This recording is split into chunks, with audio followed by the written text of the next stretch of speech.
Ladies and gentlemen, boys and girls, children of all ages, get ready for an entertainment explosion. Get ready for an avalanche of awesomeness. Get ready to go live with your boy. Here he is, Hoodie Jube. And make sure you hit the subscribe button for your chance to win tickets to a live New Orleans Saints football game. What's good, YouTube? It's your boy, Hoodie Jube, back with another live podcast, man. And if y'all don't know, y'all will know, man. There's no YouTube without your boy, Hoodie Jube, y'all. So, hey, I know everybody's disappointed in those goddamn Rams for letting us down again, taking us out the playoffs again because they couldn't, hold a 17-point lead they had in the first half. But hey, at least on the bright side, we finished over 500 this year. We finished 9-8 on the seasons, and just look what we did, man. We went through 4 different quarterbacks, dealt with the most men signed and played. I think they said 58 different people played on that roster, which usually never happens. But hey, it happened because of the COVID and shit, the injuries, what else you could say? Injuries, COVID, a lot of drama and shit too. I mean, there's so much bullshit that happens, suspensions, DUIs and all that shit. So we went through all this adversity, hurricanes, the fire at the dome, all kind of shit we've been through, and we still finished 9-8 on the season, and that is something that we can be happy and be happy to see. I'm really happy to see that. At least we went 9-8. At least we finished positive, But on the other hand, now we can actually start digging into the offseason stuff because we know we can look at people that are maybe going to be a free agent. We can see maybe who would best fit the Saints, right? We can also start looking into the draft now because I think after this weekend, after today, basically, after the games are done with, we can actually see who has all these top picks locked from, I think, if I'm not mistaken, I think we got the number 15th or the 16th pick right now in the draft. So that's really good to be right there in the middle because anybody can fall to us. Anybody. So that's going to be some stuff we're going to be talking to. But I also want to let everybody know that's in the chat tonight and anybody that watches it from now on or, you watch it after I go off live. It is, the Saints season is over. So we basically got nothing left to talk about besides the new offseason coming up. What can we do to improve? So I'm officially going to be covering all 32 NFL teams starting now. We're going to start covering everybody. I'm going to tell everybody who I think is going to win the playoffs. I'm going to do videos on that. We're going to do live podcasts about who's going to win, the playoffs and stuff like that. Who I feel like is going to make it to the top to the Super Bowl. We're going to talk about that. And then, like I said, I'm going to do a mock draft for our team, especially because, my New Orleans Saints is my main team I'm going to cover. But I'm also going to do mock drafts for every NFL team. So I can't wait to do that. But let's start shouting out some of the people that's in the chat already tonight, man. Who we got up in here? Let's see. By the way, if it looks like I'm looking down, I got the camera on top of my TV, and I'm also got my computer connected to the TV because I didn't feel like moving everything earlier. So just wanted to let everybody know, man. So we got Mr. Brian Pearson, man. Who that to you? Glad to see you up in here. We also got Mr. King Knapp. Who that to you, man? Glad to see you up in here. We got Mass Up Saint Podcast. Make sure y'all go subscribe to this man. He's trying to get to 50 subs. To where he can start doing live podcasts like me and Big Q and The Last Saints, TJ, B&G Breakdown, you name it. He's trying to do it just like us. Help the man out. And if y'all don't remember the dude's name, he's Saints on One, man. Everybody knows Saints on One, man. Who that to you? We got Who that Dana. Who that to you? Glad to see you in the chat today. Let's see what else we got. We got little Purple Marcus. Who that to you, Purple Marcus, man? Glad to see you back in here with us. He was on the live stream the whole time with us. Let's see. We got Jasper. Who that to you, Jasper? Glad to see you in here tonight, man. Let's see. Josh, the Pell fan, man. Who that to you? Glad to see you up in here tonight, man. Who else we got up in here? Oh, we got Miss Pammy Whammy. Who that to you, Pammy Whammy? Glad to see you up in here tonight. What else we got up in here? We got Mass Up Saint Podcast. We got B Roski, man. That's my boy Ryan. Hey, Ryan, if you're free tonight and you don't have no plans, come hop on in here with me, man. I'm about to put the link in here so we can all talk. I'd like to know everybody's start on the seasons. And I just want to hear a lot of positive vibes, tonight. I want to hear no argument over this and that. Let's have a good vibe knowing that we got the W today. Yeah, we didn't make it to the playoffs, but at least we finished over 500 and finished 9-8 instead of 8-9. So that's a great thing for us. Who that to Slim South, man? Glad to see you in here, Slim South. We also got God of Creations in here, man. Glad to see you in here. Who that to you, my boy Gabriel Thomas, man. Who that to you, man? Glad to see you up in here. We also got Who That for Life in here, man. Who that to you, man? Glad to see you in here, man. What else we got in here? I'm missing. Heavy Hitter 44, man. Who that to you, man? Glad to see you up in here. He says Saints need help. Wide receiver, tight end, and offensive guard comes to mind. Yeah. We're going to talk about it tonight. We're going to talk about the game today and how well the Saints played. We're going to say how good their season was, to finish 9-8 with all the bullshit that we dealt with. But to finish 9-8, we're going to talk about that. And then we're going to get into the off-season stuff. And I really do think, heavy hitter, I really do think the Saints should go after a free agent in the free agency this year, go after a star receiver that can stay in next to Michael Thomas. But also draft a receiver in the first round, too, that can be a stud. So you'll have 3-4 stud receivers out there. Plus, second round, you'll go with your offensive tackle, offensive guard that you're talking about. And then round 3, the main concern that I would be concerned about would be a safety because you don't know if Malcolm Jenkins is going to be here much longer. You don't know how long he will be here. So make sure you we need to make sure we take care of that position. But I understand what you're saying with tight end. I think our tight ends are going to be just straight, man. I think Adam Trotman is going to develop into a really great tight end. He had a touchdown catch today from Taysom Hill. Really great job by Adam Trotman. Juwan Johnson caught a touchdown today from Trevor Siemian. So 2 of our tight ends stepped up today and did great. I think they're going to be really good for the future for us, man. I think our future is bright with these 2 young studs at tight end. I'm telling you, they're going to be some studs. Just give these people a little bit of time. So I'm going to put the link in here for anybody that wants to come on. You're more than welcome. Come talk on the show with us.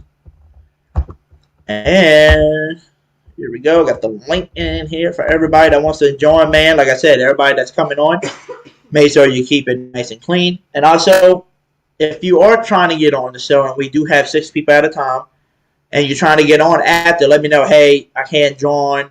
It's saying there's too many people in here. If there's too many people, then let me know. And then in the chat, if I can fix that up, and I can have that ready for y'all. So, this is my first time actually having this connect to my TV.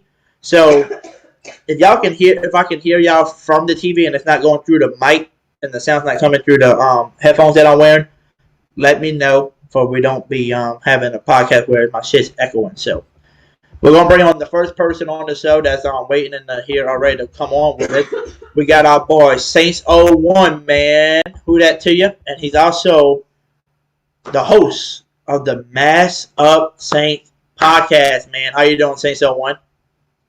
Doing pretty good. How you guys doing tonight? Hey, that's good. I'm glad you're doing good. And I'm doing great, We got a W. We know the Rams let us down, bro. But that's expected. But at the end of the day, you know what I'm thinking about it, though? What? I'm thinking they had a 17-0 lead, right? And they blew it. I think, in my eyes, they might have blew it on purpose because they know they didn't want to see us in the playoffs. Nobody wants to see that defense in the playoffs. They rather see the 49ers again. Just think, if they would have won, and we won already, they would have played us. Well, if they lose, which they did, Tampa Bay moves to the number 2 spots. It's going to play the 49ers first. And I think the Rams are going to move to somebody. I think they're moving down to the 4th spot, and they're going to play. Who's the 4th place? The 5th seed? Yeah, the 5th seed. So they probably got an easier schedule playing against like the Cardinals or somebody like that. I think the Cardinals are fifth, right? Yeah, yeah. See, So I don't know, dude. The Niners look pretty solid, bro, in that game. I mean, the Rams at the beginning they looked pretty solid. I'm not gonna lie, they went out there, they looked pretty solid, but that second half, bro, Jimmy G came in clutch in that fourth quarter. Like what was it, 54 seconds on the board? He came in clutch, bro. Like I gotta give it to the Niners for making it go into overtime to begin with. And then they won the coin toss. They put 3 points on the board, stopped the Rams with the interception to end the game. I mean, I don't think personally the Rams threw that game. I think they were actually trying. I think the Niners just, I mean, came in clutch at the last moments, bro. I mean, the Rams were trying to end it with that touchdown, bro, to Odell. You know what I mean? At least set up a first and goal. But the Niners dude jumped up and picked that off, bro. well, it was on the drone too, though. Matthew Stafford didn't put enough air in that Yeah, shit. yeah, he Because he did. was going, not gonna lie, he was going. That's what I'm saying. I don't know if he drew the ball this short because he wasn't expecting it, but it's whatever, man. But we're also gonna bring on another person on the show, y'all, and everybody loves this dude because he's only 10 years old, y'all, and he knows the Saints football. But he better not come on the show again and do me the no fingers to me. He better not say the what if and what is that, what if this, what if that. So let's introduce the young Saints minded kid right here, Purple Marcus. What's up? What's up? What What's up, up? Purple Marcus? You doing good? Good, but this is to the dirty, stinking Rams. Yep. And what if? And this is you might get mad, but what if the Saints were in the playoffs? You know what? What if you about to go to timeout? No, I'm just. But there's no what if. We out. We out. You know, like Miss Pammy Wemmy said. Let me share her message just so everybody can read this. She's totally right. And my dad said the same shit earlier. He said we never depend on anyone else to do your job, right? We should have never been in this position. We would have never been in this position if we would have had our kicker roll Lutz here all season. We lost a bunch of games because our Or kicker Michael could not kick. Thomas. Yeah, this thing you didn't have Yeah, Michael Thomas, you didn't have Jameis for the rest of the season. So I think that's what hurt us. You know, COVID, you Uh, name it, killed us. not even just Jameis, O line. If our O line was healthy enough, like Jameis going down was a huge crush because that from that moment forward it was downhill. and the Five, thing is, 5 games of just losing. I mean that was a horrible stretch. To, to, a lot Yep. of people. so for us to even have hopes of a playoff, like to even get in the playoffs, is pretty good for having 5 in a row Yeah, losses, bro. You know what I mean? But we couldn't have but Yep. I depended gotta. on the Rams, bro, by no means. So Thing also, is, also we're gonna bring on my boy God of Creation, man. How we doing, God of Creation? You got his mic mute. You got your mic mute, God of Creation, if you're talking. Oh yeah, yeah. Okay. I just want to know, let y'all know, I was right. I told y'all about a week ago that I can see us winning our game, but I can see the Rams fumbling the damn bags. So y'all are welcome. You know, I gave y'all the red pill. You know what I'm saying? If y'all didn't swallow it, that's y'all's fault. Because I did say that the Rams could easily lose this game. And what do you know? They blow a damn 17-point lead right after half. Like that shit is crazy. and the But reason Hey, why I think they're not a playoff team, uh, uh, is because of that type of stuff. They're not going to be a playoff team because of Matthew Stafford and and that defense that's very inconsistent this season. Last season, the season before that, yeah, they played great football, but this season been looking rocky. I mean, I, inconsistent. I think that Rams defense is actually, like, to be honest, that Rams defense is not really that good because if you think about it, it's like that defense is what I was saying the whole game while watching it is I don't know why Sean McVay insisted on trying to run the ball. And guess what? They were stopping that shit every damn down. So I don't understand what was his issue in running the ball so much. And then also we just you know that's what happens when we get plagued by every damn thing possible. That's just the case was. We were Yeah, but just plagued by injuries and COVID and moving and all of that bullshit. No team had to put up as much shit as we did. It's sad.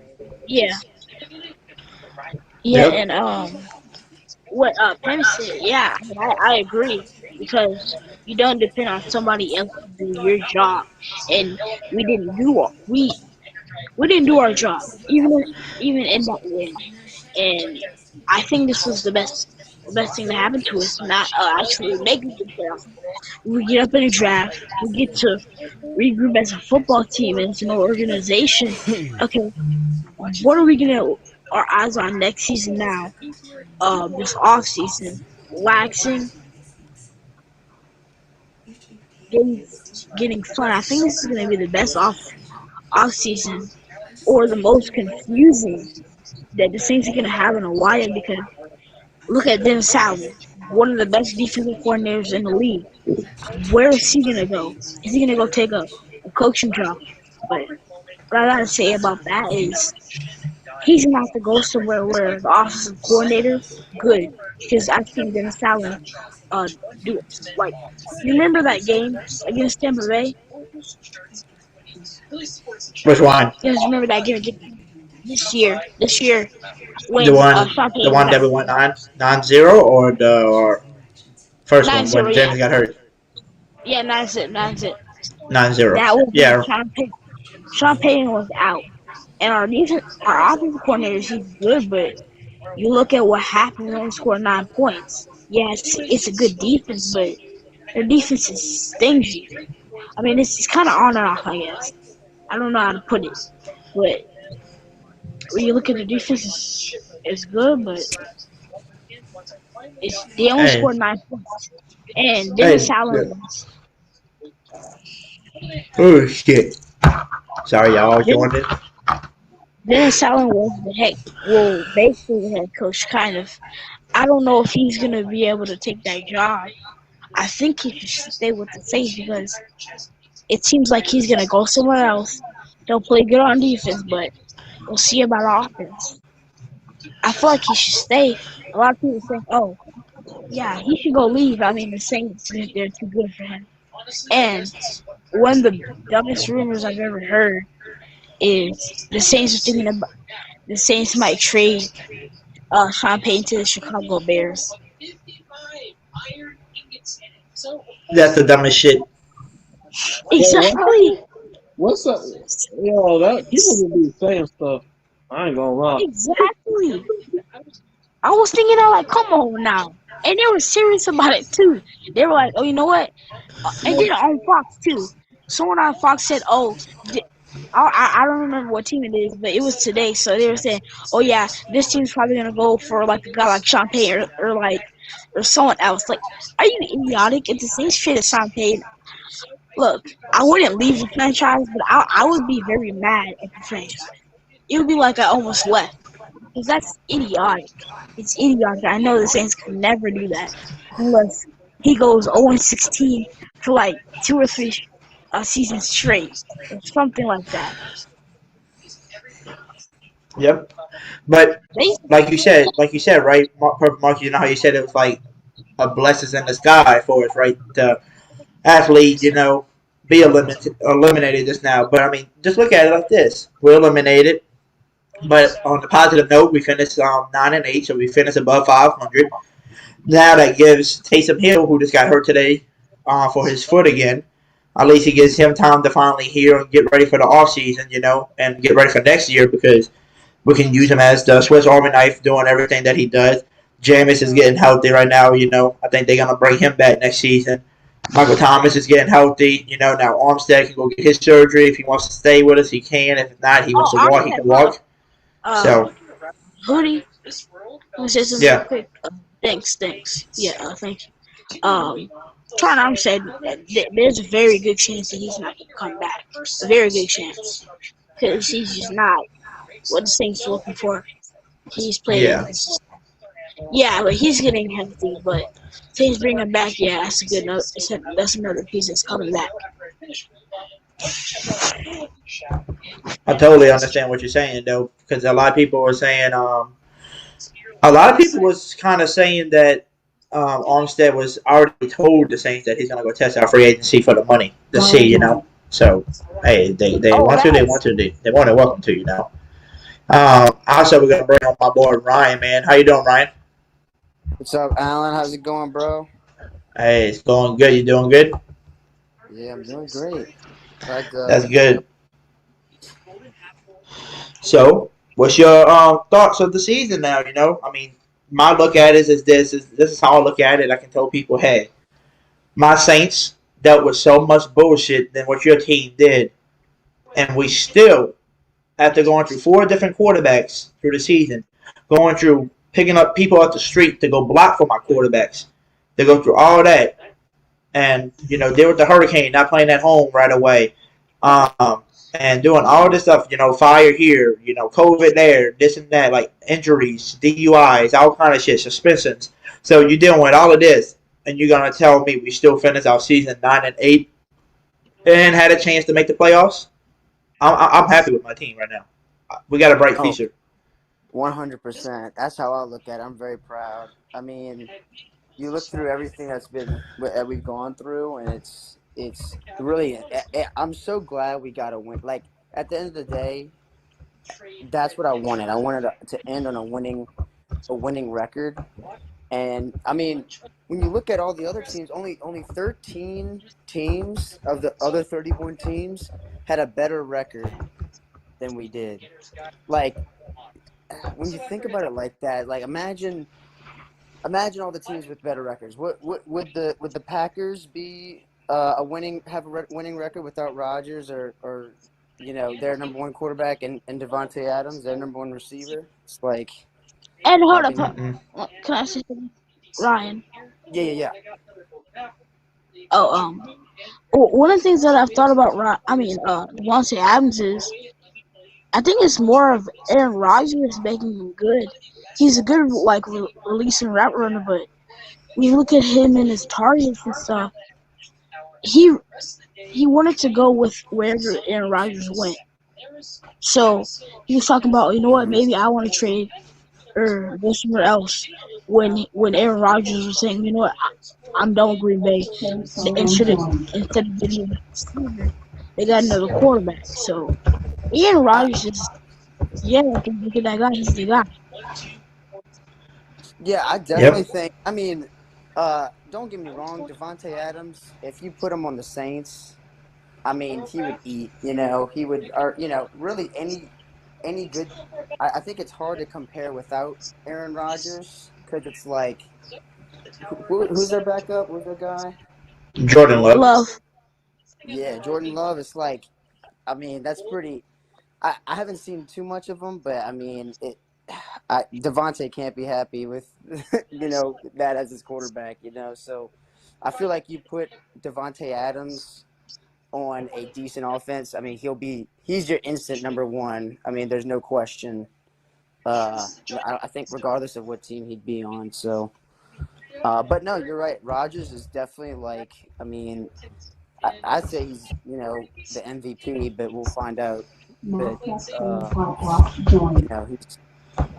MVP candidate for a reason. So yeah, they definitely have a great chemistry. But yeah, And I mean, Ryan, yeah, as you're talking about the Packers, we beat the Packers with one, so that was an yeah, upside.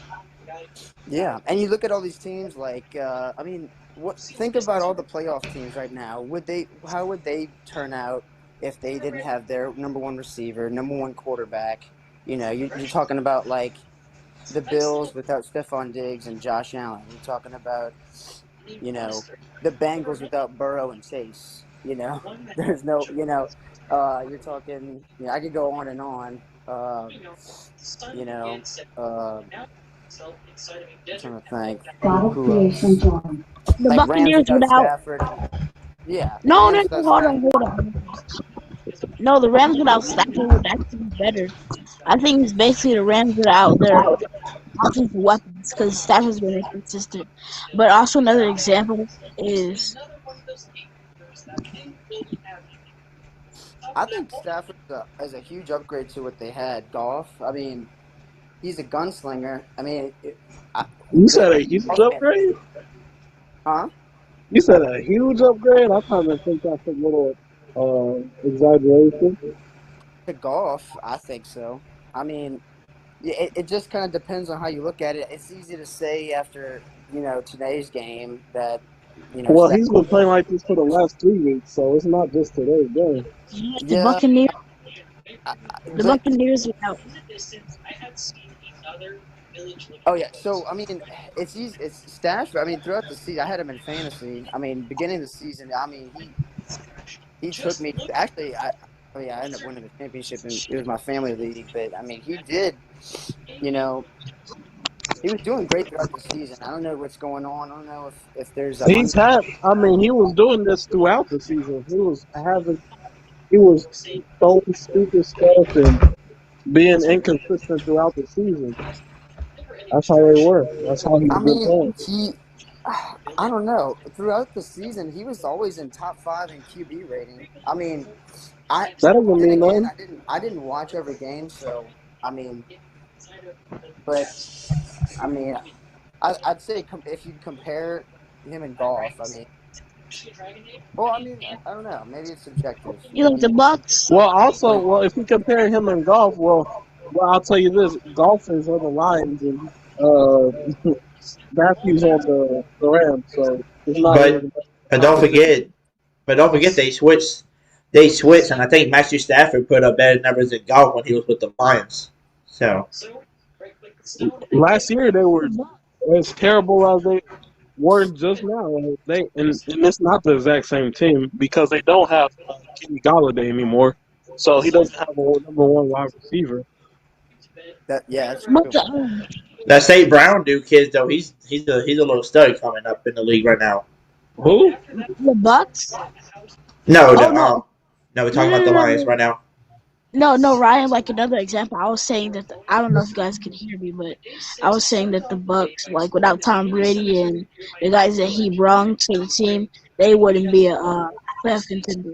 Yeah, and yeah. Basically, my point is go to look at every playoff team right now. Take away their starting quarterback, their starting receiver, hell, even their kicker. And then I mean, we were also plagued with many more injuries. I mean, besides that, but look at that and ask yourself, is that a winning record team?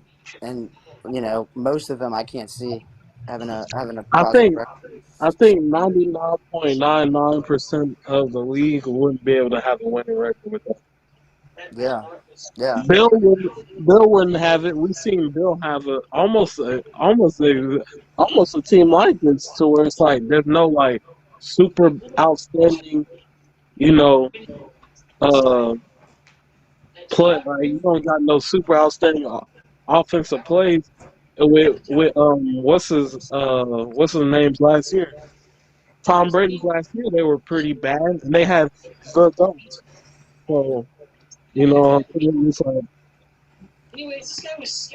like a lot of teams wouldn't have a winning record in our scenario. absolutely. So I mean, just thinking about that, I mean, you know, I'm really blessed with the defense that we have. I mean, I don't care what numbers say. I mean, I don't think it's right to look at this.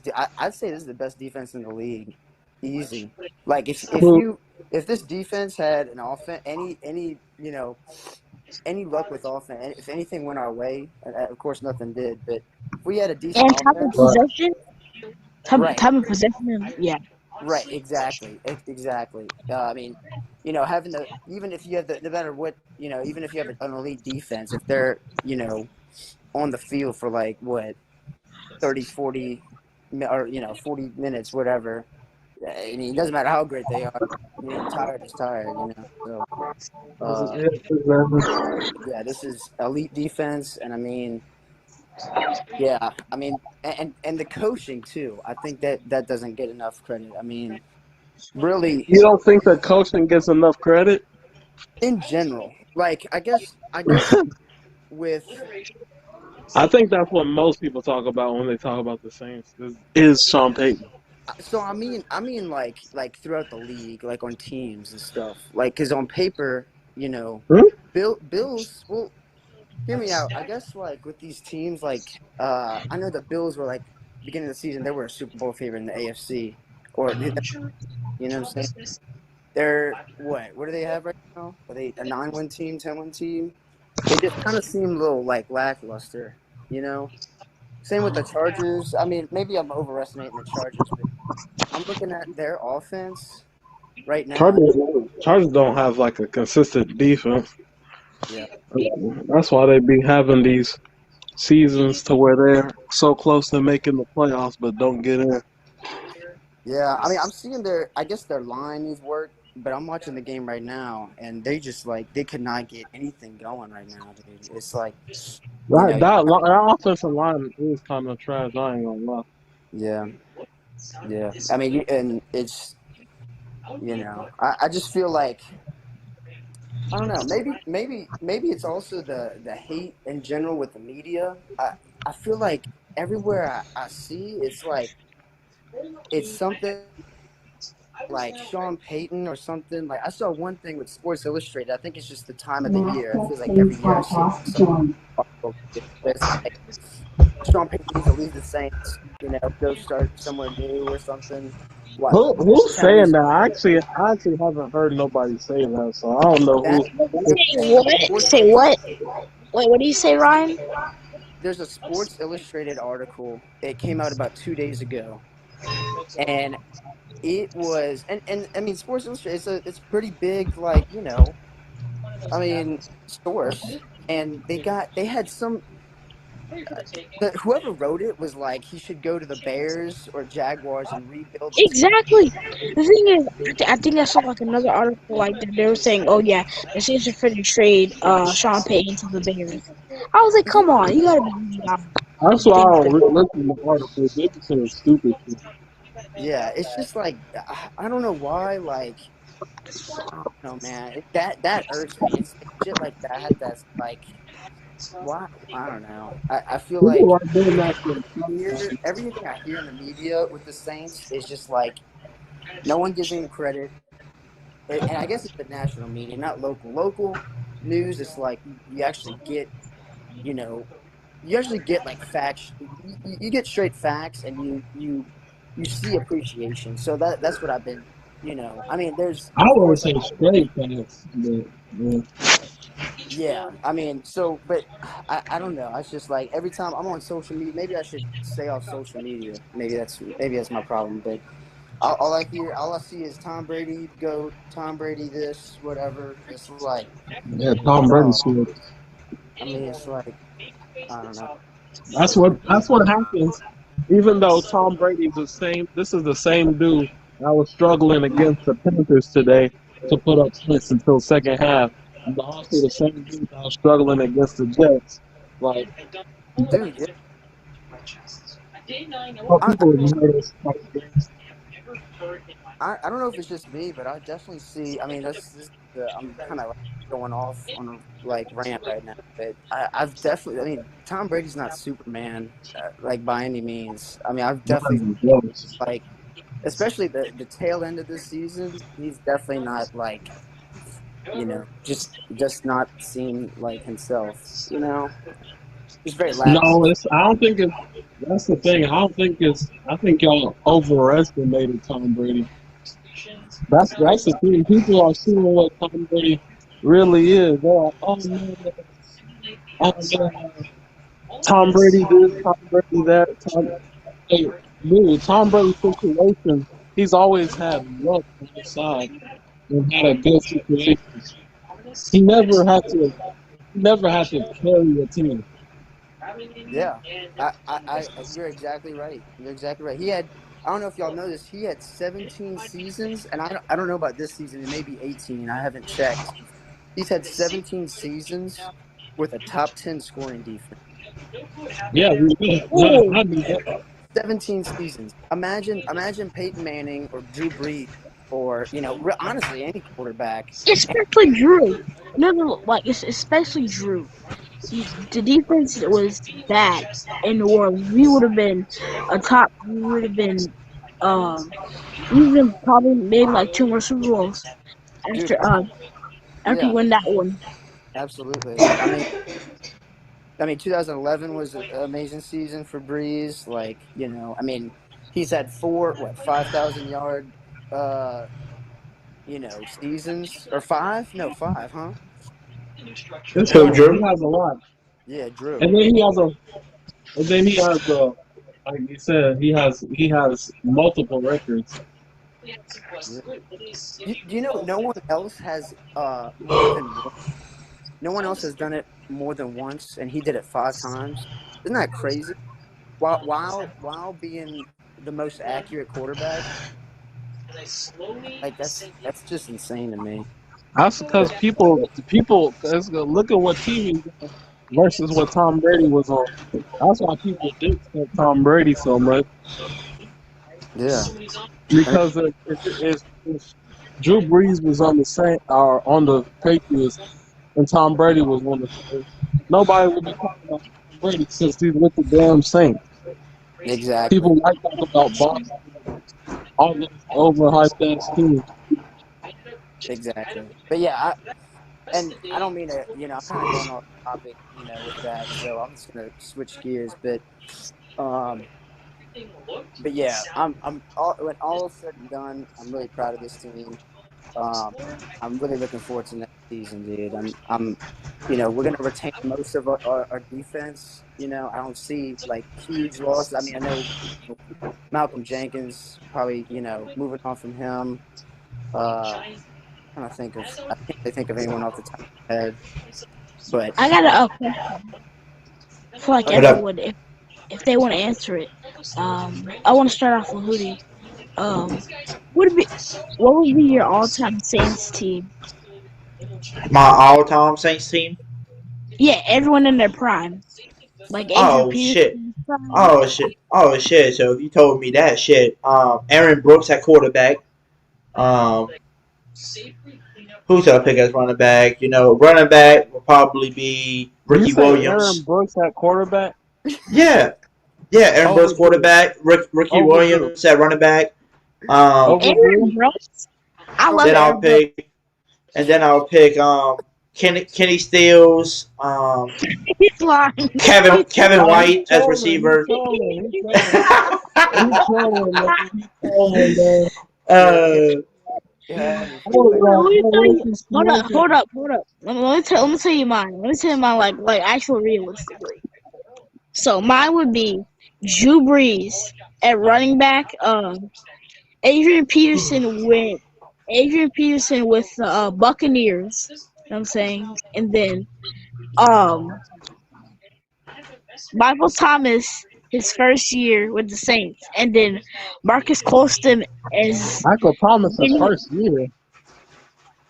What? yeah, and then Why? yeah. Also also Colston as a 7th round pick, and I mean in college when he was in college, and then also the O line that we have right now. Yeah, I mean like James Hurst is the GOAT, bro. What are you talking about?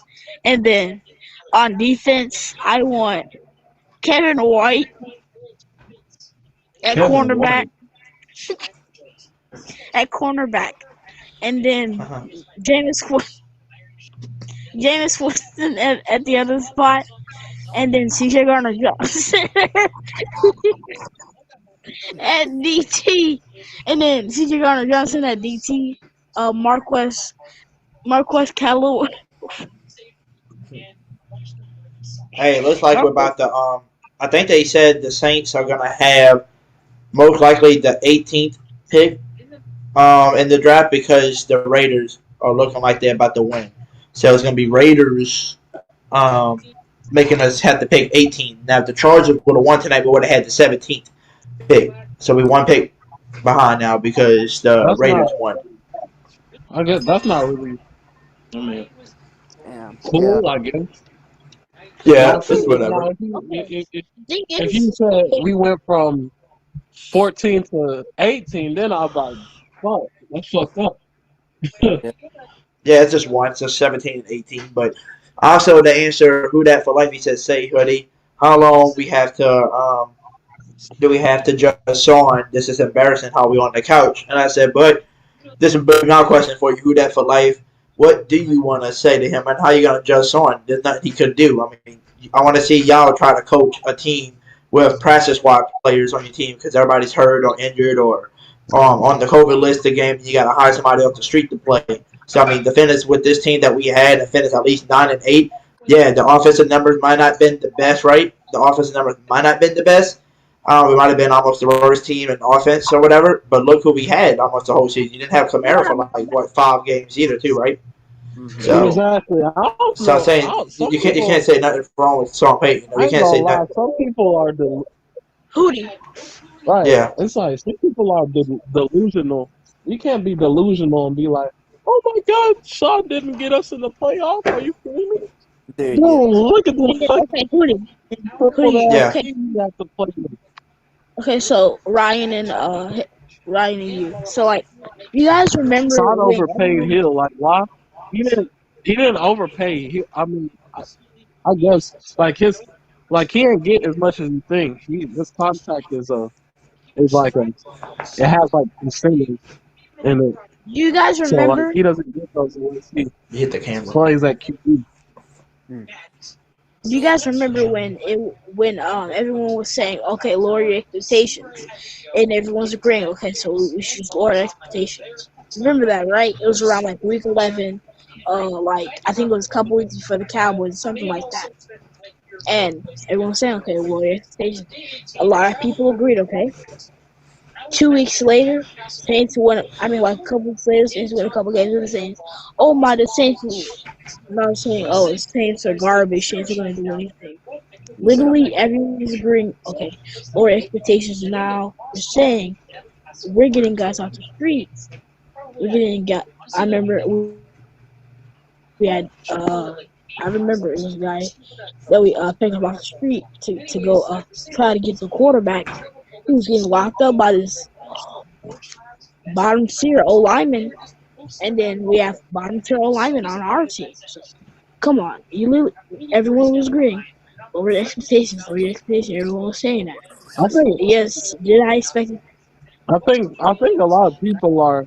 I think a lot of people are just upset that the Rams didn't win because it's not that Sean McVay told his team to hey, let off the gas and don't play serious. Why would he do that? They wouldn't. Why would the Rams want the 49ers in the playoffs when they haven't beaten 49ers in the last now 6 games? They wouldn't do that. They got a better chance at beating us than they do the 49ers. So I think people saying that is Exactly. that's kind of a dumb take because that's like saying the Bucks would want like I don't know any other team. They would want to play they would want to play the Saints rather than play any other team. They in their hearts know they wouldn't want to play the Saints in the playoffs. Yeah. So I think Yeah, it's kind of like it makes no sense that the Rams would purposely want to lose that game. Yeah. but the thing, They were up by 17, so people were saying that. Oh, okay. Like I mean, people were mad that okay the Rams lost, but you can't get. I mean, I wasn't really.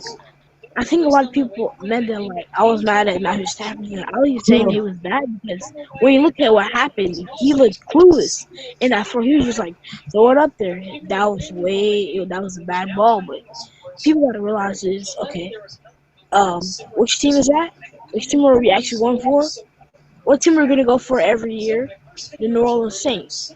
You cannot depend on other teams to do your job, and you just can't. and Penny said that earlier. You can't depend on other people to do your job.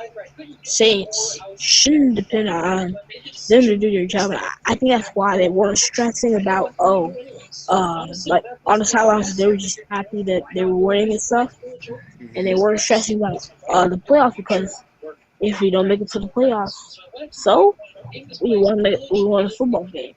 That's what mattered. Yeah, they didn't win it for us, but it wasn't our. They weren't fighting our fight. It Hmm. was for them to actually beat the 49ers Thank with you. Exactly. Yeah. they had a problem with it. So Saints fans, you guys realize this is not the the Rams weren't fighting for you. You gotta realize that. And if you don't, then I mean you're gonna be looking clueless when the Saints have another season like this. Unless if it's like 20 years from now, next season from now, we don't know. When the Saints have another season like this, where it might be the next season when Sean Payton leaves, but what you gotta realize is, Saints have another bad season like this. So I'm not I mean, leaving next season. who? Wait, what are you Sean, talking about? Yeah, he I'm said talking about like when way. Sean leaves.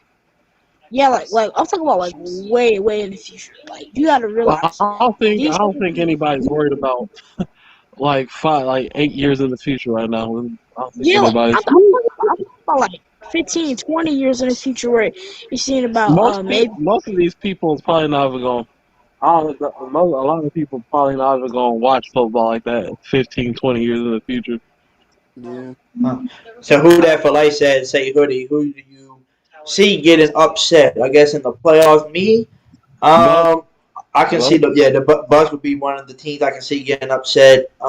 Packers, And then if you go to the AFC side, a team that would probably get upset, Chiefs. I think it's gonna be the Chiefs or somebody. Because I really do think the Bengals can go all the way this year with Jamar Chase balling out, and you got T Higgins and all them with the weapons, and the defense is actually stepping up, playing great with Trey Henderson on the edge. Von Bell, who we got rid of at safeties, helping make turnovers over there. So I mean, they can make some noise in the playoffs, and that's what I'm cheering for. I'm cheering for the Bengals. Since we got knocked out, I'm cheering for the Bengals. And for the NFC side, I'm cheering for anybody that's literally not the Buccaneers. I would take the Cowboys. Wait, I would hold take on, them hold over the on. Bucks any day. Hoodie, are the Eagles in the playoffs? I think Yeah. so. I think they Yeah. are. Oh yeah, The Bucks. Eagles. That's I what think. I think. because I think it's gonna be a good weekend though. Eagles. Hey, Why the would you weekend, cheer the for a playoffs. team that beat our ass in? What the hell? Who? I'm an Eagles fan. I'm an Eagles fan. You're an Eagles fan. Yeah, no, The mostly the, the Saints. Bucks. The Bucks. I think this weekend is gonna be a good matchup because the Bucks moved to the number 2 spot, and because they won today and the Rams lost, so it's gonna be Bucks versus the 49ers. That's gonna be a good matchup. Then you move to the Cowboys versus the Eagles, and it's gonna be the Cardinals Oh, versus that's the gonna be an Rams. ass. That's gonna be a nice little Oh my matchup. god! Hey, fuck the Eagles, man. Look at this. I'm so glad the Eagles have to go against the Cowboys because guess what? They going that ass whooping they took today, or what was it today or yesterday? They gonna get the same kind of treatment, the same kind of treatment in the playoffs. So I really hope it's like a Bengals Cowboys Super Bowl. I see that. Yeah, I see Yeah, that. pretty tight. But I'm what for I definitely. real? don't want to see no shitty ass Buccaneers. And we know Green Bay ain't going to no damn Super Bowl. They choke the damn If playoffs if constantly. the Bucks and They Packers go to choke. the They Super choke. Bowl, They choke harder than the. Um, how's it gonna be the Eagles versus the Bucks? The Eagles are, I think, no, the Buck. No, who is it? 49ers, I think, are last seed, right? Because they were trying Yeah, to make it into the 49ers are playoffs. last seed. So Eagles the fifth last seed, seed. so Fifth the seed last is seed is gonna play the number 2 seed. The number 2 is the Bucks now because they won today yeah, and the and then Rams lost. fifth seed is the Cardinals. Fourth seed is Rams. Third seed is Unless they change the plan, Cowboys. Second unless they play is the, let's see, second is unless they Bucks, changed it. and I'm about to see one what is the NFC Packers. standing looks like. I tell you what, the 49ers, to me, they're pretty scary. I mean, I think they can take on any team. Um, They're right. They're right because Eagles lost. So Eagles are 7, and the 49ers are 6. 49ers So got to get boys. 49ers Hoodie, are going against Cowboys. what's your worst Then, Saints football team all time? yeah, and then the Eagles are going against the Bucks. Damn, I But hope what's your The Eagles I did hope the lose, huh? Eagles, I hope the Eagles spit on the Bucks. Oh my God, I'm be cheering for the Eagles. Hell They might yeah. can run on it. They could probably run all over them, to be honest with you. Oh hell yes, they defense. Oh, Bucks defense is fluid. 49ers and Cowboys going to be a good ass game to watch, to be honest with you. Can the Cowboys stop Debo Samuel? I Cowboys, think Cowboys, Cowboys going to dunk on the damn 49ers. Some shitty ass 49ers. Hey, fuck the 49ers. Don't like the 49ers. Damn man, but just took the so L. like okay, so what's your worst Rams Saints playing team? the Cardinals. What do these people be? Oh yeah, they are playing the Cardinals, huh? Yeah. Yep. What's your worst Saints team all time? You want the Bucks to beat the Eagles? Why would you want the Bucks to beat the Eagles? I want the Bucks Why out would the you want playoffs. the Bucks to beat the what the bro? What do these people Who be said that? smoking? Are you sure you're a Who Dat Nation fan? I know you probably Right? hurt because They the Eagles beat smoking. us this year, but I I rather the don't Eagles beat care. us They every. have I no rather the Eagles beat division. us every year than having Tom Brady and the Bucks beat But us, right? right, And they haven't beat us, Facts. exactly. so All right, Bucks Eagles could beat us every year if that he means said the Eagles are trash. The Eagles are trash, but guess what? We understand if the some teams Eagles could be is trash, but trash. guess what? They are in the playoffs though, and we're not. So My thing is if the Eagles are trash and they beat us by like 40 points, what are we then? Fucking garbage? What are we? Yeah. For They beat real? I our ass. mean, No. We're the we're the trashes when we're trash when they poop. Right. We are little with Right. we poop. are garbage when they poop, and then the poop poops and contaminates and acid, some type of acid. I'm Anybody saying with a like winning record isn't bad, so that's a false statement. Yep. I He mean said we he said got the Eagles are destroyed. trash. Hey Don, So to be honest with you, Don, I agree with you. Cowboys are probably the most completed team right now in the playoffs. But guess what? It's so weird how you can have a complete team on paper. You look at it like the paper, you go across everything. Everything is perfect, and those teams are always the team that lose. I don't know why. If you mhm. could be straight good on paper, but you can easily lose in the playoffs And they because lost to anything the can happen. Buccaneers. he They lost said to the he said Buccaneers. hey, you know what's funny? He said Cowboys are frauds. They haven't beat a playoff team yet. Yes, they did. They beat the Eagles twice. They beat the Eagles twice. True. Twice. Wait, who That else don't is count. Who else they put? Hold on. Let me look at their schedule. I'll I tell you don't if they know their beat it. schedule. I We're don't think. gonna see Dana. We're gonna see Dana. We're gonna see who they beat so far. All right, and But we that's know their I think division is people weak. just We know their division is weak. We can say that because besides the Eagles, everybody else is weak. The Washington football team ain't been producing. And the Giants just straight up just suck this year. Oh, by the Um, crazy Ryan. let's they see. beat the Hoodie. Patriots. They beat the Hey, Patriots. they beat the Chargers, who should have been in the playoffs, but they lost today. They Yeah, they beat beat the the Eagles. Patriots. They beat the Eagles. They beat the Patriots. Let's see how they beat up in this bitch. They lost to the Chiefs. Ooh, Yeah, they barely lost to the Chiefs. I know they Who do you barely guys think lost them. that Just by 10 who do you points. guys They who do beat you guys think us, the Super Bowl but we champions were gonna be hurt. next year? Early picks for Super Bowl champions next year. He said they haven't beat a playoff team. It don't matter. They're in the playoffs, so it doesn't matter. Well, they You definitely beat Yeah. did. you beat They beat who's the on your Eagles schedule. and the Patriots. They beat the Eagles and the Patriots. Everybody else ain't in the playoffs.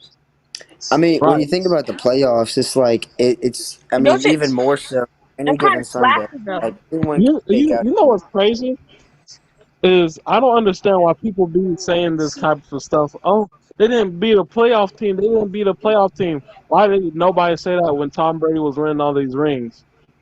Nobody complained about divisions and Yeah. stuff. Oh, easy divisions, but nobody made them excuses when Tom Brady was just beating on the damn Dolphins and Bills and Jets every fucking year. Ain't nobody had a problem It, with that. Everybody was Hmm. talking the it's damn so goat. like every 3 years they were always rebuilding. Oh, almost every 3 years it felt like they were gonna Every year they rebuild. was rebuilding, man. They was all three of those teams were I picking mean, in top five every damn year. come on, the bit. I mean, maybe the Bills had like one decent year where they weren't just complete Exactly. They're like the trash. Bills. The Bills were decent. Brady's last year, and then like when Brady started his first year, like think of that. Brady throughout his whole career, his beginning they were good, and then like into his career with the Patriots, they were good. Like Yeah. I mean, come on, your division is absolute garbage. It's been garbage for the past what? How long has Brady been in the league? 70 years. the Cards have best defense in the playoffs. No, they don't. Since No, they don't. '99. No, they don't. He's been in the league since Cowboys got a '99, better right? Cowboys got a better defense than Cardinals. That's a fact. Dude, I had Cowboys defense in fantasy. Oh my god, I dude! I would know they go Bro, crazy. I had the I Saints won so defense many though. games I shouldn't have won. To be Right. honest Again, with you, sorry, You know y'all. what's crazy? I had Saints defense and Cowboys defense, so I was just oh racking up shit, points on people. Hey, yeah. to be honest with everybody, and be honest with you, who that for like the Cardinals, you said had the best defense in the playoffs. I think the Cowboy defense is a little bit better. Their linebacking core is a whole lot better. To be honest with you, He Come I said on like their now. Cowboys linebackers. defense, crime face. Yeah, yes, Cowboys defense. Look at what they're ranked, buddy. I What are swear, you? people don't be like knowing what they're talking about. They just be like, oh my god, Cowboys. Yes, they have a top rank. What are they talking about? Hold up. Literally, the Packers have the best defense in the league. Or What? it could be their opinion, you know. Packers do not. Hey, Purple Marcus, I ain't gonna lie, man. I don't know what you're talking about. I'm joking. I, I'm joking. But like the Packers defense is hot garbage. It's hot garbage. I mean, come on. Besides number 23 and number 97 and not number 91, yeah, dead I mean silence. Exactly. a lot. Oh, that's what I wanted to ask y'all. That's what I want to ask you, Ryan and Purple Marcus and y'all. What did y'all think today of freaking Paulson Adebo one-handed interception? Oh Bro, I man, told y'all. I was like, come on. It brought tears to my eyes. It was so sad. Yes, I would look at it like, holy shit, we got somebody to help us out in the future, man. dude, But yeah. I already said that. I already said that since the beginning of the year. But people were like, "Oh my God, Paulson Adebo, we need a corner. Oh my God, we got a rookie for a Casual corner." fans. Everybody was hmm bitching and moaning, but not knowing It was Paulson Adebo that guy. so. Yeah. Those are really casual friends because look who we got like the third and fourth rounds. Like look who we got like the mid or late rounds. Come on now, they literally don't know. They don't know the Saints nothing. If I told them, if I asked them who was Aaron Brooks, they'll probably say the cleaning man. Shoot, come on now. Literally, have you not seen what Champagne's done with those guys? I mean, Coast, he was a 7th round pick. End up being hmm NFL great. Come on. I Yeah. mean, Man, you got, you know what? You know what? I remember last off season, right before, like right in the preseason, like right before the season started, man. Uh, Cornerback was such a huge need, and man, it was feeling pretty bleak. Honestly, it was like you saw Lattimore facing suspension. We didn't know at the time, when he would be out or whatever. But uh, He never went and he never got yeah, suspended. right. So that was lucky. But I remember, in the off season, man, it was like it was like we were desperate for a corner, and now it's like it's almost like a burden, like it's a funny burden to off your me. shoulders. We got a future. We signed Lattimore. We got a future two, solid number two at the Debo. I mean, I know he's still a rookie. He's just gonna get better from here on out. I mean, I love what I see from him. I Maybe think not next people. season though. It doesn't It's matter. just He's a rookie. He's played good. He's played better than Marshawn right. Lattimore. Okay, maybe next season we Yeah, should. I mean, Maybe next season the I curse don't might know why quit. it's so hard for people to like swallow that and just digest it, but he's played better than Marshawn Lattimore. So Dude, if anybody says, "Oh well, he's a rookie," blah blah blah blah blah, well, guess what? He's played better than Marshawn Lattimore. So right. Play And better I than do half see of the corners sometimes in the league. he gets burned sometimes from time to time, but I mean he's just gonna keep polishing his craft. I mean, I love what I I see. You mean, know, that's not He- saying much when we saw Lattimore got burnt by what's his name, Saquon Barkley. yeah, that's true. And That's Ramsey. true. Ramsey got beat too. Trayvon Diggs got beat. Like, as a quarter, yeah, you're gonna get beat sometimes, but what you do is you work on that. It's the corners get beat all Yeah, the time. I Well, know never mind, y'all. Never Trayvon. mind, y'all. We might We have the might have that 17th pick. on me. We might have that 17th pick. Let's get it, baby. Yeah, it says, oh shit, the Chargers got a chance still. It's a minute and 12 seconds left. The Chargers got the ball on their own 33-yard line. So, Oh You know what? Yes, man, yeah. sir. Hopefully, We this need that. if the Chargers win this game, I'm probably just gonna say thank you to him like a lot. Why? Because if this pick turns into the greatest Saints player of all time next to Drew Brees, I'm gonna say thank you because guess where Drew Brees came from? Guess. The Bills. Chargers. Bills. Bills. Wait, who said that? Who said that? He's Bills. just trolling out. I don't trust Sean Payton's decision at picking first rounders. He's actually Sean Payton hasn't been good with these first rounders. Yeah. Ever. Wait. Yeah. Wasn't Louise the first round pick? Yes, Ruiz was the first one picked 2 years ago. Mhm. Bro, man, is absolute hot garbage. We put our first on this head. You know what? We should just trade right. We should just straight up trade away all of our first round picks from now on because we cannot do anything with first round picks I, anymore.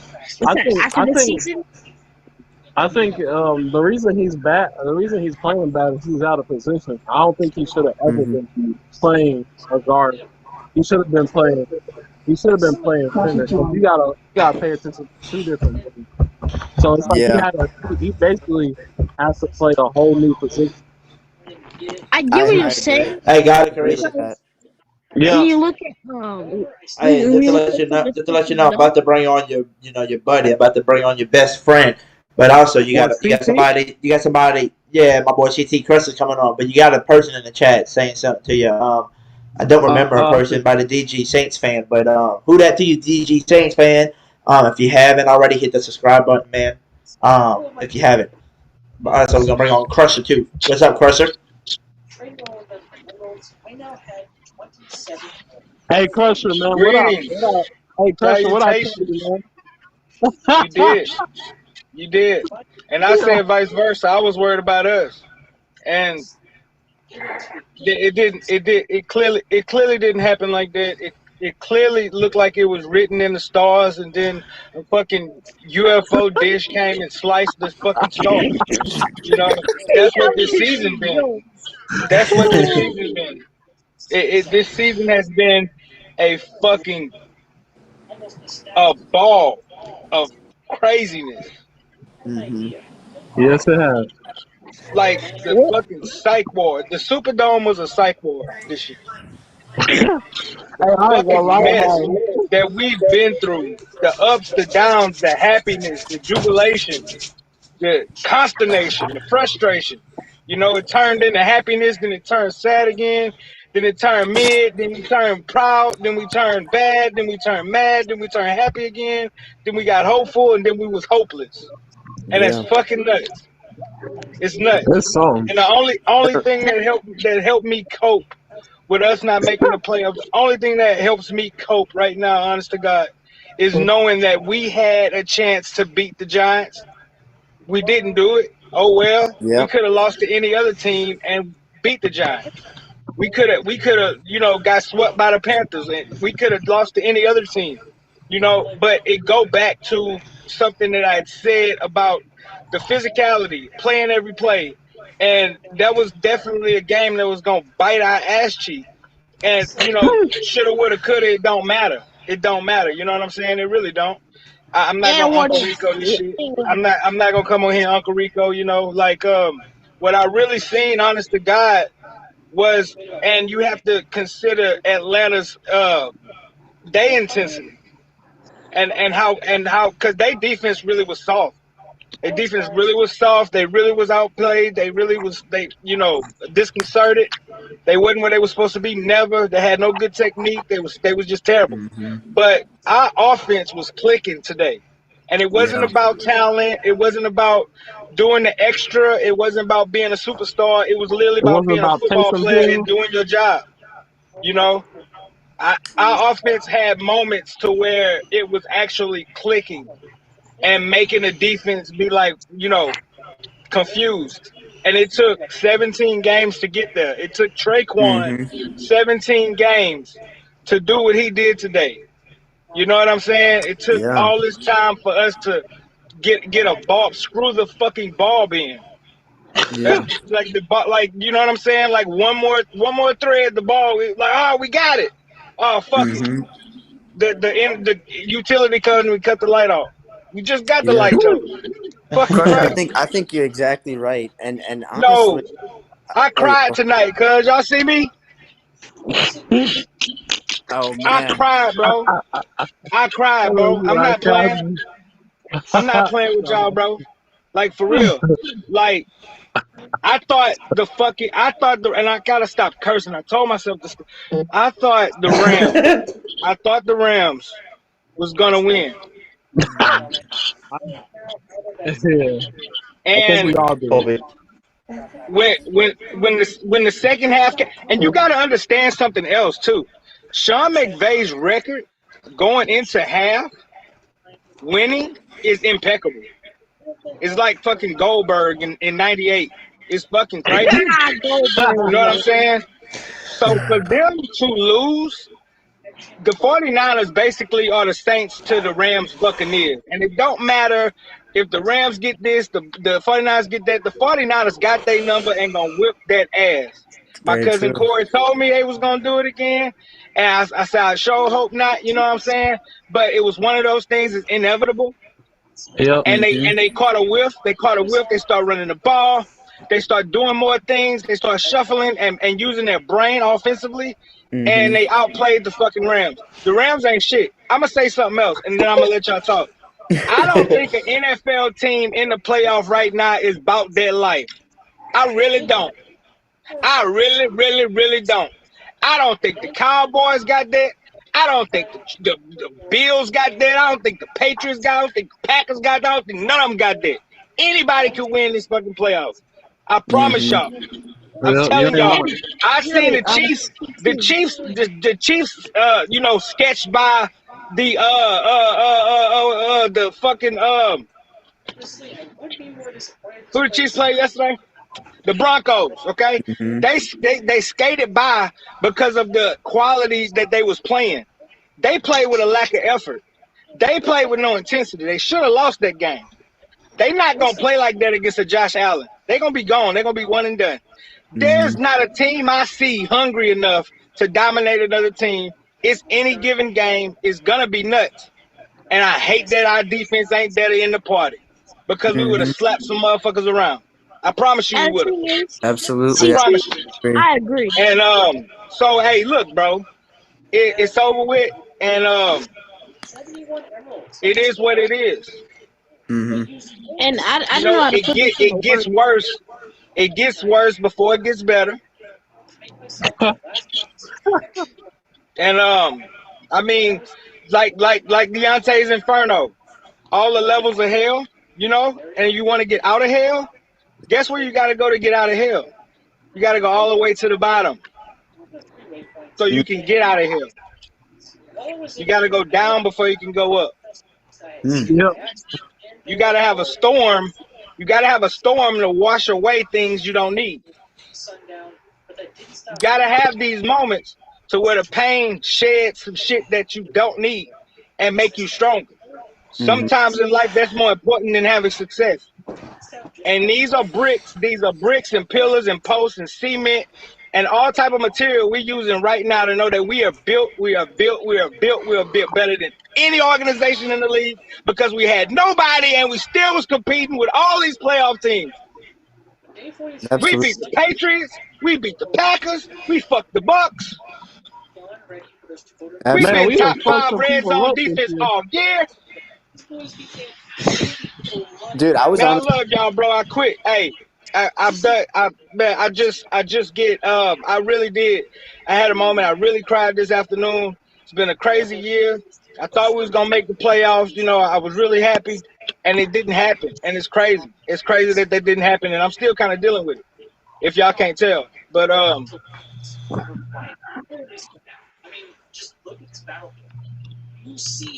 Yeah, I Yeah. mean, Yeah, I know, brother. I already knew it. I knew we were gonna have this type of luck. I've been saying the same for it's usually like that, man. We just got bad luck. Either the Saints don't either the Saints don't take care of business, or guess what? We get screwed over. And it was just one of those things where we didn't take care of a couple of teams we should have been able to beat: Titans, Giants, Falcons. You know what I'm saying? If we win those 3 games, we're not Right. sitting here crying and fucking blaming this and blaming that and moping and shit. We in the playoffs, but we Yeah, didn't been playoffs. take. We didn't. Hey, We didn't and for whatever that game would have been. And but what's crazy is like I reiterate, our offense actually was clicking today. Yeah. Cadence, yeah. After anticipation, after Taysom went down, communication, good after throws, Taysom, hands, Hmm. execution, focusing, playing as a team, being coherent. That happened today, actually. Yeah. That was And we the didn't make the playoffs we we had the first opening drive touchdown all season all today. season. All season. Yep. All season. We And almost man, had it last week, but we scored, but we got a field goal. yeah. Dude, it was like seeing the old team again almost. It was like what? It was like Right. it was eye opening, Yeah. and I Yeah. almost will say this. I mean, this is I don't this is probably not truth to it, but today almost felt like just if we had an MT back, almost like we'd be complete. Almost Yeah. like oh we my wouldn't god, even, because honestly, these receivers, I mean, the off season they're gonna be training and everything, but man, I it's don't like think Traquan Smith gonna be a Saint next year. me neither. I I don't ain't think gonna so lie, either. yeah, he done for. He waited I don't too think. damn. Hey, he waited too long to try to have one of these games. Yeah. And I get the True. expectation because a lot of people put a lot of expectation on Traquan, but he a third round pick. What do you expect? Right. But Yeah. as of late, he hasn't progressed. You know, everybody else in his draft class, like he literally is like third in his draft class in receiving yards right now. But you don't see the progression, man. You see the drop passes, you see the weak arms, the weak hands. Is no actualization, there's no progress in his talent, there's no techniques. And Hmm. I don't think he's gonna be a Saint. Yeah. I mean, Right. I I think a don't think lot. Dennis Allen gonna be with us next year. I think he getting hired somewhere. really. Um, I hope not.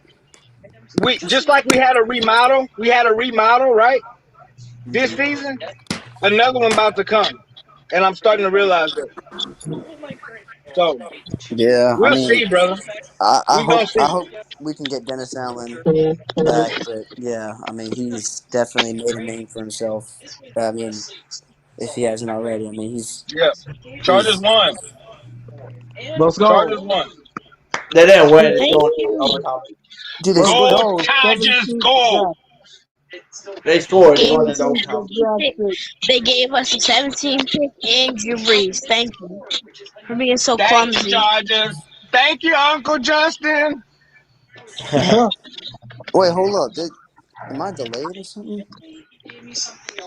No, it's going to go into overtime. It's overtime, Yeah, Yeah, overtime. I was overtime. about to say. There we go. man. But it's just man, it's been a topsy turvy type of year, brother. It's crazy. Pammy, I need a hug. How you gonna tell somebody to hug me? Why don't you hug me? Ooh. That's so. Nah, Pammy, I'm not doing that. Pam, you We're got not called doing out. that tonight. All right? You can hug me. You gonna tell somebody to hug me? What? I got a ghost? What a ghost at? You see a ghost? I Hey, see my dude. belt, my championship belt. It hugs me.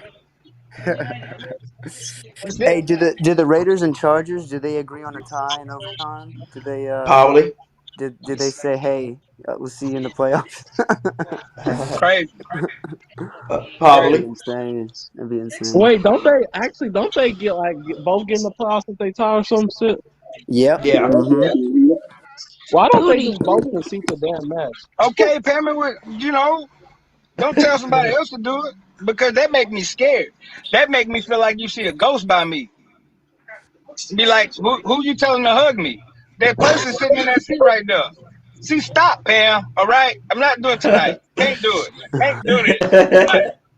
You know, it's traumatic for me right now. It's very traumatic. I'm trying. and I'm really and trying. if y'all and this is a video right here. This is for my boy Crusher, right? When he says, somebody else give him a hug and he says, "Where at? You think I'm gonna hug a ghost, huh?" Hell no. To the no, no, no. Hell to the no. Hell to the no. You want to hug a ghost? And then when I Hell come back on no. the screen, and then I come back on the screen like this. I sure will. Sure. My Chad, what the fuck wrong with you? Nah, man, Wow. it's hey, talking about possession. Our team was possessed by an evil entity this year.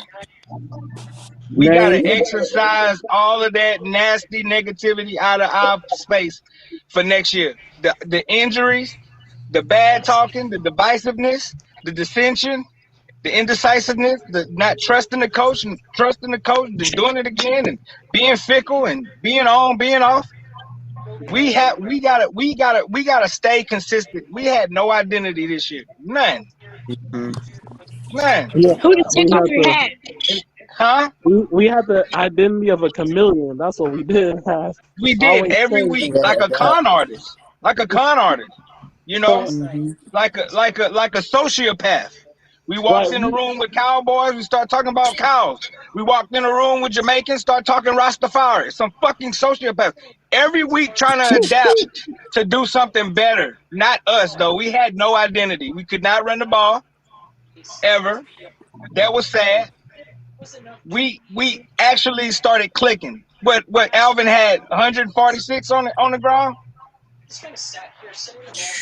something Yeah. like that. Who knows? I think I had the It big just game was on the a ground. I'm gonna Tony check for you. Jones Let's see. Jr. Tony Jones Jr. is not probably not going to be a Saint, or he's not going. Tony Jones. It's going to be a different team next year, brother. And it's just wild, bro. I didn't think this was going to happen. It really feel like Jameis just got hurt 2 weeks ago, and now the season over with. It's so crazy. Like it feel like it's so crazy, bro. It's so crazy. It's so that dystopian future we was talking about. It seemed like that, like just out of Yeah. control. We are not in the playoffs. That's crazy. And I'm trying to be cool. I'm trying. He's trying to keep Hey, his I ain't cool. gonna lie. Mm. At least one thing I will say is at least we don't get to get our hearts broken by playoff type of play. Yeah, I feel you. I feel you, God. But at this point, I would have taken that because I would have went into that playoff game with not all the expectations. Just the Right. complete contentment of us being present in that game. I wouldn't even worried about the outcome. Right. I'd Honestly. be I'd be cheering for knocking off a team like trying to like wreck their season. That's Right. what I'd be cheering. Right. Not to take it all, not to run the table, not to, be all dominant and shit like that. Like just the simple fact that we was there. Win, lose, or Mm-hmm. draw. So that's what I was thinking about. I actually thought it was about to happen. It's so crazy how this year been crazy. Yeah. Oh It's yeah. just been crazy. It's been But crazy. hey, we exercise. This is the year we exercise our demons. Get it all out now. Yeah, and focus. Next year, come back, come back better than ever. come back That's what I better than see. ever, Hey, I and ain't and gonna try lie. and Next try to year, and try to get the best available players. right? This Next gonna year we be a gonna critical draft for come Sean Payton. This swinging. gonna be a very critical draft Hmm. for the Saints organization coming up. A very critical draft. I'm, no, I think it's Absolutely. kind of. I think it's a little. I think saying you were glad that we're not in the playoffs is kind of like a little. I think you might be a little exaggerating because man, it's like I feel like we could have made some news in the playoffs. Ain't nobody. Kinfolk, There was Kinfolk, hear nobody. me out. Listen what I'm saying though, Kinfolk. I'm not saying I didn't think we would win. I'm Not not you. I'm talking saying, about Jerry. but I don't think they said neither. I think what people Look, saying you is said I'm glad we're being not in the content playoffs. of being there, like win, lose, or Right. draw, being content. That's what I think is. That's the base level of what we're trying to say. I'm not saying we couldn't beat these teams. Our defense is the best in the league. Yeah. We got the best defense in the league. Period. And honestly, I feel So good. we can beat anybody. Had the Saints played the Rams, I feel good about I the felt rut great. that the Rams are in. I would feel great about that. Our chances. I mean, our defense is on a high peak right now, and Yes, then sir. Rams are in a valley. They're in a And we rut. play very So good man. They not gonna intimidate us. Cooper Cup. We astute. That's the thing about my defense that I love so much. We very audacious. We violent. We'll hit you. We'll talk shit. hmm But at the same time, we very astute. Very astute. yep, Studying yep. everything. We not just being out there with the gift the gab or the showmanship. It literally was calculated to do that, and we executed that. And our defense is really the best in the league, and we wasted it. Honest to God, I hate to say words like that. It's so weird, but we wasted it because our defense is the best. It Yeah, was the our best. Absolutely. defense Marcus was crazy. Davenport, 8.5 sacks. Marcus coming together. Marcus, you know Yeah, man. Yep. And he was out a lot of games too. Remember that he Davenport was. was even in a lot of games. But to pull 8.5 sacks and the amount of games that he played. It's impressive. He got the strip sack today. Our defense is just on another level, bro. I really believe that. I really believe that, and it's not just some homer shit. I really believe we had the best defense in the league. Um, Right. hmm the NFL lucky. The Hey, them motherfuckers lucky. They lucky because they don't understand how hungry our defense is. They don't get it. hmm Tom Brady do though. Absolutely. He understand that shit. They lucky. They lucky. They got we Definitely. they we'll get you next time. Hey, hmm as long hey, I'm kind of happy because I know this Bucks can't say they beat us this year. Yeah. Bucks can't say they beat us. There was a Bucks fan that came on the show and he was laughing. He was like, "Oh my god, ha ha ha! Y'all ain't get the playoffs." Well, guess what? Well, I'm not doing anything in the playoffs. And second, and second, y'all didn't want to see us in the playoffs. I think everybody, like, Nobody did. if you're honest, the reason you're happy is because you don't got to deal with us. That's why, man. So Exactly. it's like, man, you can go Dude. out and rah rah, but we know what the deal is. Right. We hmm know we beat y'all. Exactly. We Before know the what Bucks we game, doing. who that nation? We was decrying about our defense. We was telling everybody our defense. Everybody. Everybody. That's all we talked about. And look what happened that night. Look what happened. 9-0. They knew. The NFL dodged the bullet, basically. Because we was gonna piss in a lot of cornflakes. But we didn't get a chance, bro. Yeah, yeah. We didn't get a chance, man.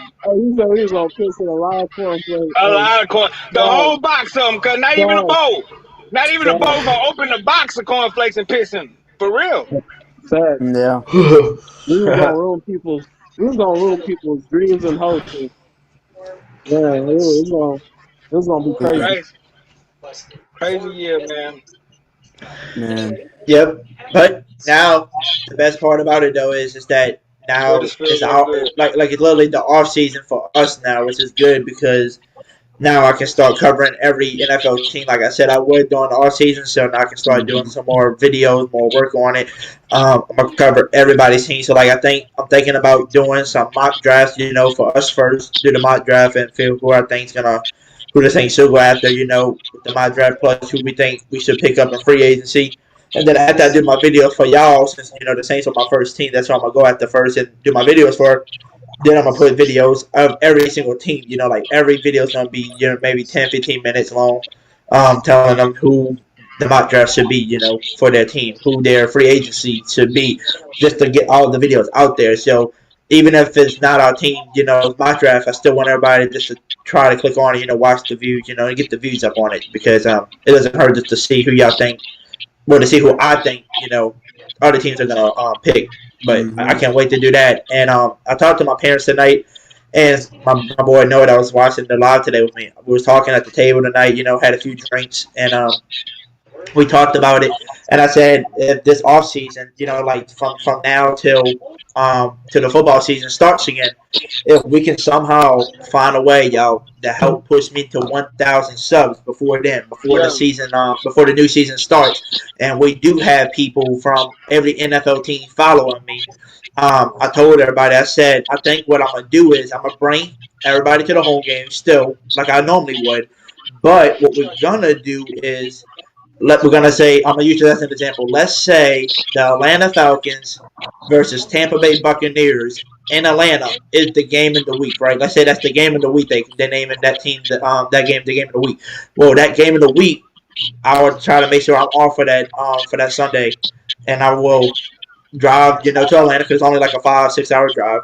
Go to Atlanta, bring an Atlanta and a Tampa Bay fan that's subscribed to me to the game and watch the game of the week game with them. I'm thinking about doing something like that if I can reach it. But Hoodie, they got a fist fight in a dark alley before the game.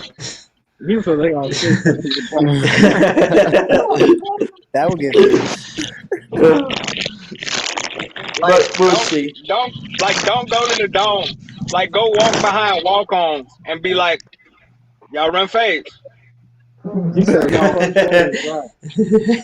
I want to do that. Though, like I said, I'm trying to bring this channel to do something really good for the community and make it better. Yeah, that's what I'm trying to do. I'm not trying to make it to where the media is just gonna take over the sports. I'm trying to make it to where it'll be more fun to actually go sit next to a Falcons fan and a Bucs fan at the same time and just talk football. Be like, look, hey, I'm the Saints YouTuber, but hey, I'm an NFL fan all around. Look at the talent that these people had. Look at the talent your Bucs team had. Look at your Falcons. Look at the talent. Like, these are the pieces I think that y'all missing. And just enjoy the game of football with people. That's what I'm really trying to do. And I'm trying to get everybody on the same page, is that you don't have to follow the footsteps of everybody else of being a, social media trash talker, because that's not what it's all about. It's all about the talent on the field and enjoying the game and the football. That's where I'm trying to get to.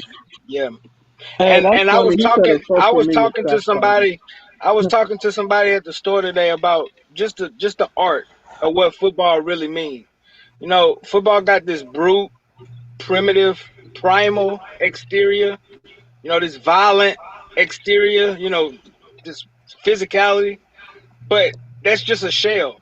The heart of the heart and the art of the concept of football is pretty much playing chess while you fighting somebody. It's phenomenal. It is phenomenal. It's instinct. It's intuitive. It's astute. You have to be astute. You have to be a detective. You have to be a Batman type of detective to play defense, because you have to pick up when people scratch their ass, when they tie their shoe. That's what makes you better. And you have to be on that level, and it only advances every year, and I think that's so phenomenal about football. People get hit, people get injured. It's violent. It's car wrecks. But behind all that violence was a lot of brain work to put dots and X's and O's to make people come at this time. The cadence, the blocker, the hook, the seal. All that stuff got to be together. synchronized, and then here come the violence, and it's phenomenal. Football is a phenomenal sport. It's just y'all pretty much excuse me, bro. It's just been a crazy little night. You know what I'm saying? Like, Oh yeah. Yeah, man, you talk about phenomenal sports. This game is insane, dude. It was fourth and I'm probably about to go in the house and watch it, bro. oh my god, dude. Yeah, I would What's go see it. what's y'all's It was fourth and nine, and Chargers did just like a 40-yard bomb down the field, and they're in field goal range now. Let me see. I gotta see. what's y'all's This is a great game. Absolutely what's great y'all's game. top 3 moments for this season? Because Top 3 moments for this season. yeah, because I would definitely say for me, the first would be Jameis Winston beating the shit out of the Packers. Then I'll tell you the exact moment. second would be getting Mark Ingram back, and then the third would be when Cam Newton said, "I'm back." That was a hype moment for me. Hey, y'all notice another positive thing we can talk about this year too that happened? Just know we didn't get swept in our division this year. We didn't lose to the Falcons twice. We didn't lose to the Panthers twice, and we damn well didn't lose once to the Buccaneers. So look at the positive side of that. So you gotta get swept by no NFC South. The Falcons, the Panthers, and the Bucks have to look both ways before they say the Saints. They have to look everywhere before they say New Orleans Saints. They know what's up. They don't know what's up. They Who that, Kevin? Absolutely. They like this. Man, I think we gotta go play. I think we gotta go play the Saints. Scary. Yeah. They know what's up. Man, it's so crazy how I hope the Cowboys win it all. That's what I just hope the Cowboys win it all. You know what I'm saying? Cowboys? Yeah, I'm gonna need them Cowboys to bring it home. You know why I say that? You know why I would agree with that, my dog? Because I respect Dak Prescott so much, bro. Mm-hmm. You know, Dak Prescott is from where I'm from. He literally was born in Cal Cam Hospital right down the road from me. Oh wow. That he was born here. That he's the type of person that's just kind of been through a lot, and you don't see it because he's so strong. And I never liked the Cowboys at all, but I respect Dak Prescott, and I think they can do it. To be honest with you, they probably one of the most complete teams, but they make mistakes. You know, they problem is the mistakes late in the game. Anthony Brown. I don't mean to point him out. But you know, they make mistakes. They have these brain glitches, but they probably the most complete team. Yeah, I think the 49ers too. Though the 49ers too, they play good defense. They run the football. They stick to the script, confident. It's gonna be interesting. It's gonna be an interesting game. Yeah, I think the winner of the 49ers and Cowboys are gonna be the favorites. I mean, to win it. To me, I mean, that's. To me, that's the two strongest. They're both teams that are on a upward trend right now. So it's going to be really interesting. I mean, I could see that being an NFC championship on caliber game. You know what I'm saying? Like I could totally had it not be the luck of the draw or how it all shook out. I could totally see that. So. Because I mean, it's been a weird year, bro, and the parity been off the chain. And it's not about who got the best team; it's about who's playing the best football right now. It's not about being the best team. That's out the window. It's about who's playing the best football right now. That's what the playoffs about. This year has been so up and down. The Colts lost a win and you end game to the Jacksonville Jaguars. That hurt. Hey, we could be the Colts fan. We who that nation, right? But we can be the Colts. That sucks. All we gotta do is beat Jacksonville Jaguars and we in and lose. Yeah. Nigga, I'll be sick as fuck. I ain't gonna lie. Man, I'll be walking down the highway right now. All right. I'll be walking. Nah, I I'll be tell you walking on what, the interstate, bro. Jaguars. The Jag, the all Jags right, have the cool number. man, you know They're what? like undefeated or something the last like 3 or 4 seasons. Yeah, I saw some crazy stat. I don't know the exact one, but yeah. I was The like, end. damn. It's so It's stupid. Like, crazy. It's crazy how divisional rivals and shit. Like how right. it's like so topsy turvy. It could be. It's it could be any winner. But It's so. but It's like, that's what makes football. That's what makes it football. You know what I'm saying? It's like oh yeah, you're. no. You know who you That's playing. what I enjoy. Yeah. Any given Sunday. That's how I see it. And you go through drafts and you go through off season. You build your team around the weaknesses of your opponents. That's what you do. Hmm. And while other teams and other schemes in different divisions and different places, they trying to play the best football and they concept they can play. People in the same division are literally studying each other all the time. You know what I'm saying? So Yeah. they might not be as good as other things the teams in the other divisions might be, but they do that one thing that this phenomenal team cannot stop. You know what I'm saying? Because they've been watching them. They know them. They play with them. They know what's going on, the tendencies, the propensities, the moments of momentum, the moments of discouragement. They see all that. And Hmm. divisions is crazy, bro. It's been crazy this year, though. Yeah. Seriously. COVID. And yeah. And whenever your division makes up like pretty much half of your schedule, you almost have to have an obsession with the other Yeah. team. You almost have to drink, eat, sleep, Right. like everything. Understand, how much they breathe. It's like, you know, uh, so it's like those wins are so critical too, because it's like, and or your conference wins towards the Right. end of the season too. That It matters. matters so much. So it's those are definitely like if Very important. yeah. And that's what's so weird. That's what's so weird about a New Orleans team sweeping the Super Bowl champions. Like, Hmm. man, Very true. you really can't script this stuff, brother. Can't script it Yeah. at all. Yeah. Nope. We beat So the Packers. Okay, my top three moments. My top three exact moments. Number one, when we threw the deep pass to Deontay Harris at the end of the game, and they had the little kid in the first row behind the field goal post with the glasses on. He looked at his mama like, "Man, you see my Saints, mama? Y'all don't remember that moment? Y'all gotta go look."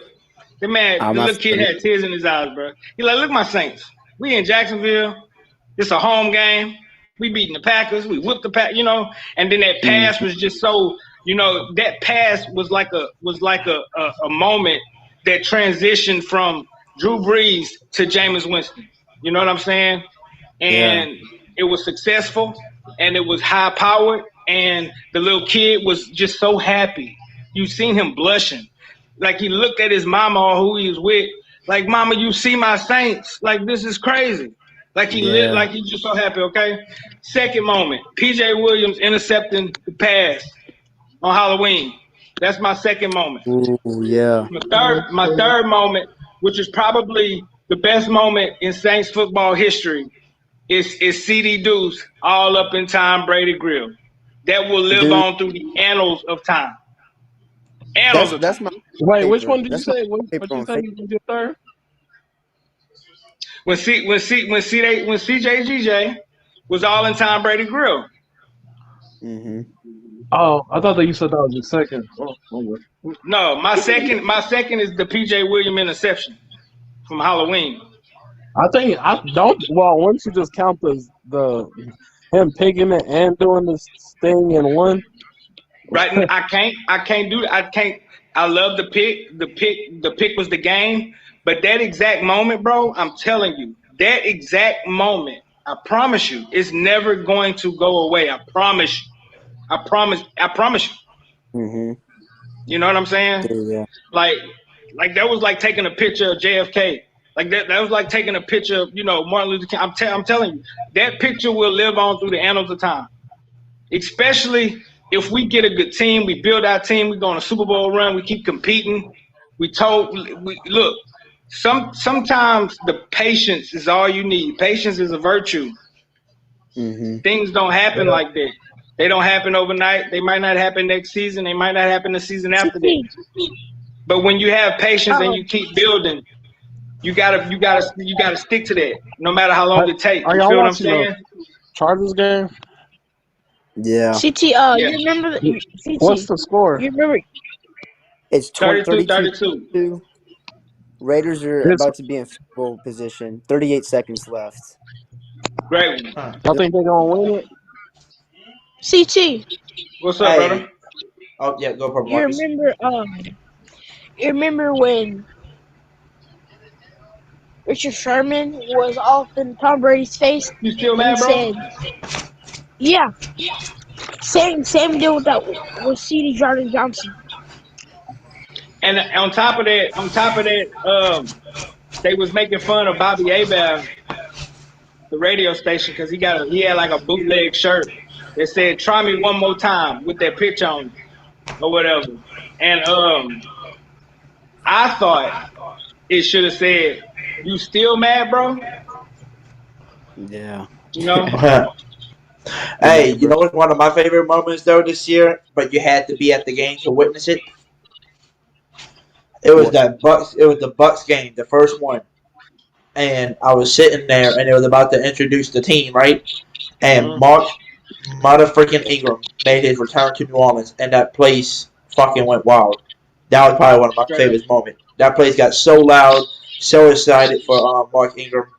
Yeah. Like I got it on here as a video that we can watch, but I just forgot which one it is. I put so many videos on here. If I can find the video, I would play it for y'all. Like I said, I just gotta remember which one it was. Mark Ingram, freaking soon as they announced Mark Ingram, you couldn't even hear Jameis, what's his name, get announced. You couldn't hear nobody else. It was just literally just you hearing them cheering and crying over Mark Ingram being back in the city for us. And also another moment that made me cry too. I'm not gonna lie to y'all. Another moment that made me cry was probably Drew Brees being retired, man. I'm not gonna lie. When they retired his number this year, it was definitely sad. I think this is it right here, y'all. Let me hit the play button real quick. I think They it's this. retired his number? Yeah, they retired his number this year. Raiders Why are did they do that? for a 47-yard field goal. That's out of respect. Why would they do that? Pretty smart. Right. To be honest, come on, Purple. Come I on, never man. liked retiring numbers. I used to like look. The thing is, the Cowboys. I feel like they're never gonna retire their number 88, because that's where that's where a lot of their good players come in from, and they've never said, you know what, this player's played so good that we're gonna retire his number in honor of him, because look at all That's the their great players. culture. That's just how they rock. Alright, I think this is the video, y'all. I'm gonna play the video real quick. I think this is it with the my favorite moment. I think this is it. Like I said, let me play it real quick. And I feel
Did y'all hear how loud that was?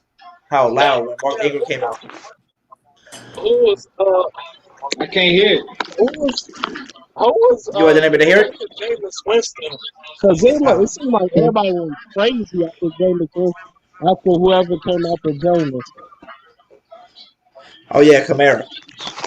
Oh, that's who My everybody favorite was moment going. I of was the year. running. I was like, damn, somebody they was going crazy for whoever came after Jameis. Matter of fact, Hoodie, What up? go look up our highlights from the Packers game, and I'll show you the exact moment. Go look at the one for the Packers game. Yeah, for week 1, the little kid, he was so happy. Hmm. I think somebody in the chat said they remembered it too. My probably favorite moment is probably against the Buccaneers. Blake getting his. Hmm. I mean, Blake had a big kick, and then he did like a celebration. Oh yeah, yeah. My top My, three would probably be pretty much what everyone else is saying.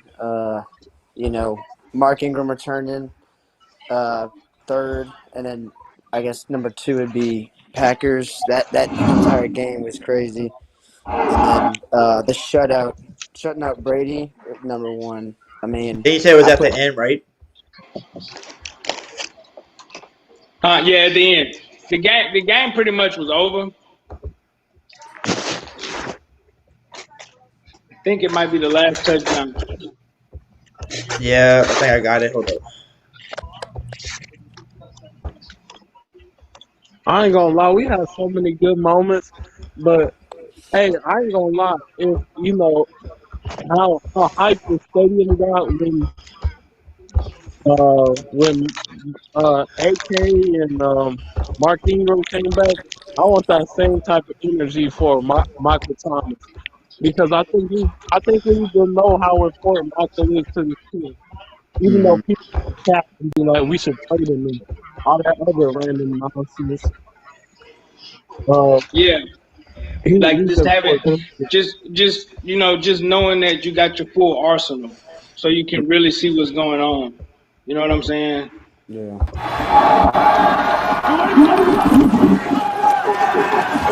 On second down there now, Deontay Yeah, Harris. He's got a touchdown. Another for Winston. that's Dollaroni.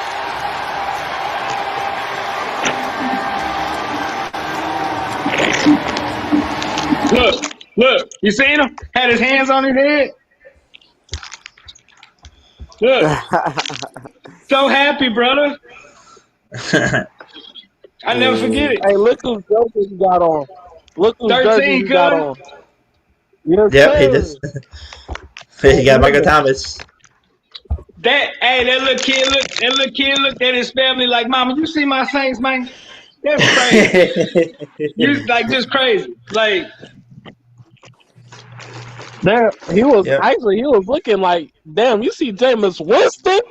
Fuck that. We know the Saints like that. It was like, damn, blazer, man. Big ass bomb.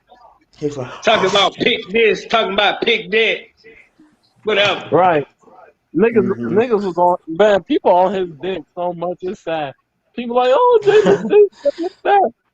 We don't know who's gonna be we don't know who's gonna be our next QB for next season. Hey, you idiots! It's gonna be Jameis Winston.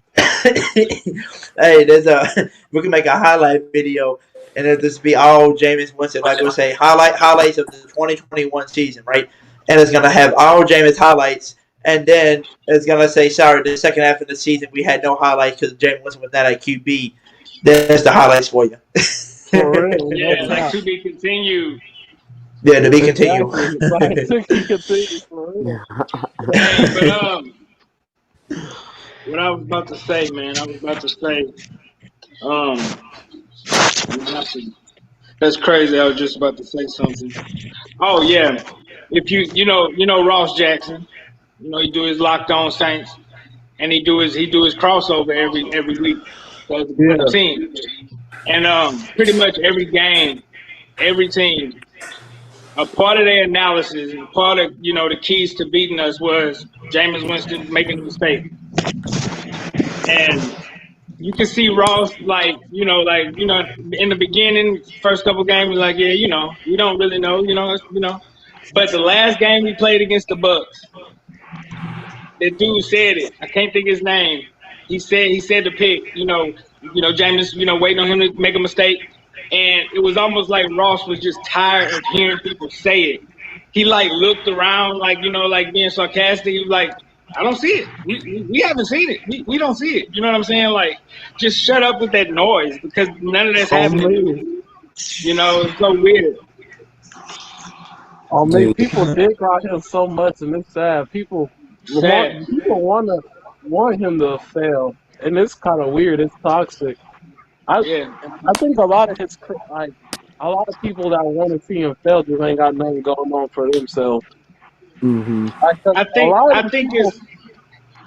You know what I think, bro? You know what I think, and that's what makes me want to be astute. Think about calculating what I want to do with a podcast, because I think a lot of people just want to be heard, and that's not what this is about. That's not what this is about. We literally live in a world where we're globalized. We literally live in a world now. We can reach out to the other end of the earth in 3 seconds. Every word you say in abroad could mean something to somebody else. And you have to be careful what you say. You have to understand what you're saying is facts. You have to understand what you're saying is stated. You have to understand what you're saying is empirical knowledge of what has happened in the past. Because if you're talking fake and if you're talking stuff that hasn't existed, you're gonna get called out on that. And that's your reputation right there. You know what I'm saying? It's very critical that you say things that you know that you can say. You know what I mean? And don't take shots if you know you can't take those shots. You know what I'm saying? Like, it's just a weird thing, bro. People just want the clout. People just want to be shock jocks. People just want to say the audacious things. I just want to report on the team. I want to report on the dome. I want to report on the Bensons, the businesses, the renovations, the tickets, what's happening in New Orleans, what's going on. But I want to report the New Orleans Saints universe to people. You know what I'm saying? We are a family. We are the Saints, and I want to get it together, man. I want to get it together. I don't want to just be like that narcissistic person, because I'm not like that. But R.I.P. John Madden. John Madden kicked that ball for the Raiders. The Raiders. Crazy. They the Chargers, bro. We beat the Chargers by a pew pal last year, right? They lost a lot of games decided by 3 points or less last year. They got rid of Lynn. They got rid of Lynn, their head coach. Look what they just did. Lost a close one for the playoffs. Damn. Right. Your MO is your MO. You did all of that to get away from not closing and finishing games, right? You did all that. Got a new coach and everything. And you still got Jared Cook on the fucking sideline crying. Crazy world, brother. Crazy world, brother.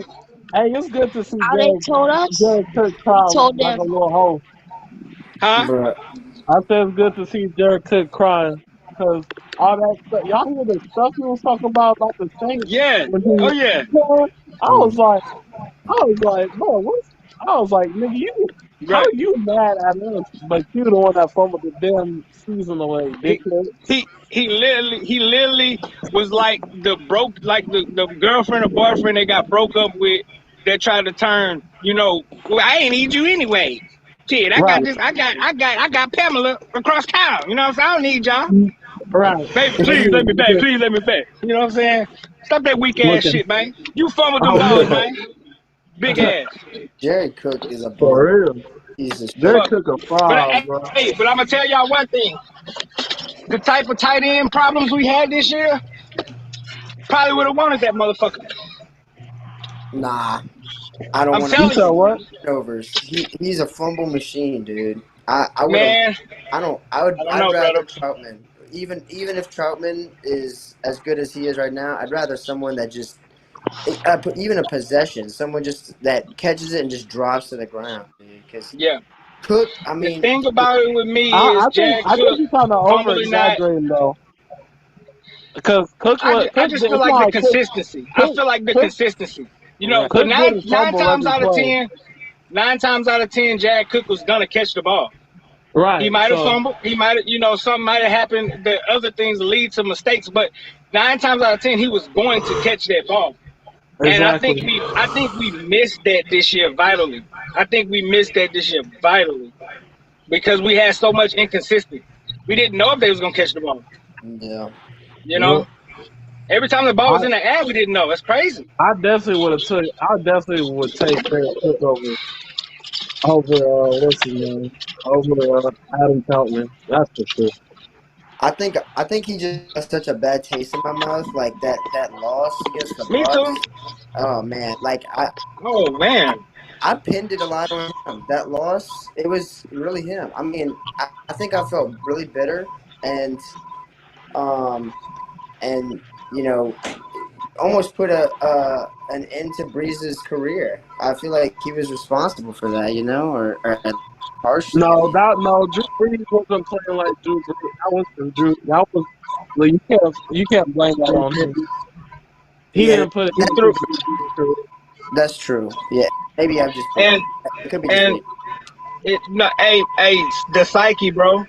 Trauma. Mm-hmm. We gotta talk Yep. about it. We Saints Yep. fans. We gotta talk about this shit, bro. We done been through a lot.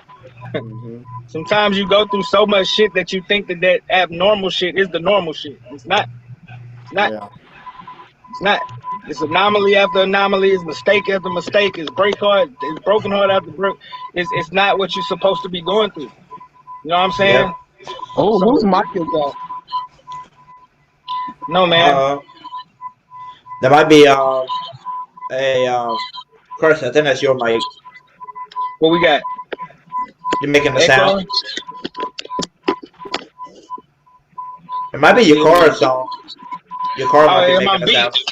No shit. I was making a bomb. Y'all heard that? Fuck. Yeah, we heard it. Abort. He sounds Hey, but Y'all, but I want to ask y'all some questions. y'all know that little FBI clip that people be Which playing? one? Like FBI, open up. Yeah. Oh yeah. That's what should have happened to me just now. Hey, man. but this would be my question for everybody because I know me and God and Carissa talked about it last night a little bit, but Ryan and Crushy, y'all wasn't on here to talk with us. But I want to know, what is y'all thoughts on this new offseason coming up and how crazy, like, they got so many big names that are going to be free agents, and now they got the new rumors coming out saying that the Panthers are now open to listening for a trade for Chris McCaffrey now. Calvin Ridley and the Falcons are talking about, splitting ways. So, like, what do you think about this? Like, with all these freaking people that are, like, big names, just leaving because of free agency, and then you got two people that are big names, big studs that are the teams are maybe just thinking about parting ways with them. Like, are they stupid or or what? Don't think they stupid. No, okay, I'll renege that. I do think they stupid because they Yeah, exactly. utilize those athletes. They were the hammer to those athletes nail in the ground. They literally battered and bruised them, used them, leaned on them, didn't have no other offensive paralysis to try to move the ball but them. They drove Christian McCaffrey into the ground. That was on them. And shame on the Carolina Panthers not being able to be pragmatic enough to get weapons around them. That's sad. Calvin Ridley never was depressed. You know the only thing that was depressing about Calvin Ridley? Being a fucking Falcon. When he left, he was not coming back. That was his depression. Oh, I got stuff on my mind, man. I'm going to leave and go be a recluse. No, he wanted to get away from y'all. And he did that. He found a way to get away from y'all. Don't know if they're gonna end up on the Saints. We gotta go for what we need, which is an offensive lineman and a wide receiver. Don't know if Calvin will be here. It's gonna be a weird offseason. I really believe that. So And I ain't gonna lie, we just need to go ahead and go to Calvin and be like, hey man, you know what I'm saying? Hey, look, if you come to us, man, you're gonna be in the playoffs with me next year. and two, you get to whoop on your sorry ass old team. You know what I'm saying? Like who would Yeah, want a like I would love to see Chris Godwin in black and gold. Oh yeah, no Absolutely. way. But you definitely. know, another thing is we really in the hole.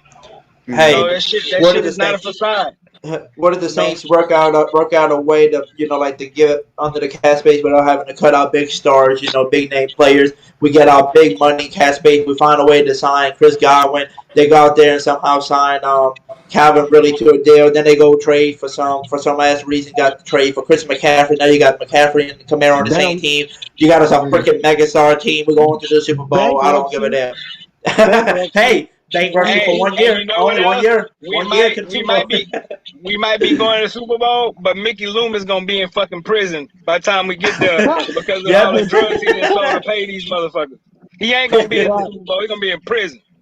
He gonna be calling. You getting a collect? Call Mickey Loomis.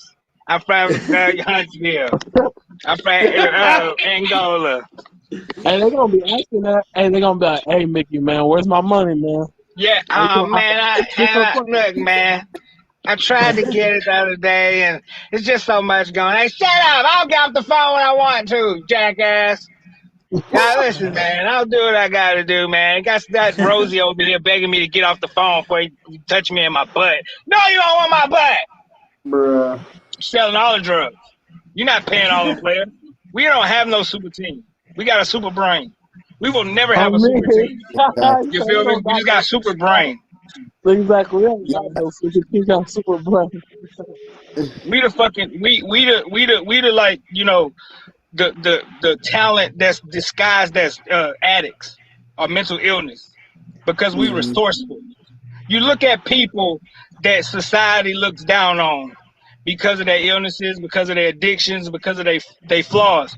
Those are the most resourceful people on the planet because they will do whatever they have to do to get whatever they needed. Yeah. You know what I'm I ain't saying? gonna lie.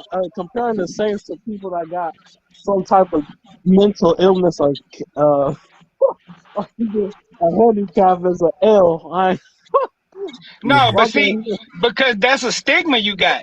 You say when I say Oh, mental illness, you think of a fucking psych ward and people dancing like on Good Burger. I don't mean that. Hey, believe this or not, guy, believe this or not, brother, and I love you to oh, death. Everybody has some type of mental illness. It might be big, it might be small, you it ain't might be lying, personal, probably. it, I it, ain't it gonna lie. might be something you ain't realized yet. But everybody has a mental illness. Everybody I has a think flaw.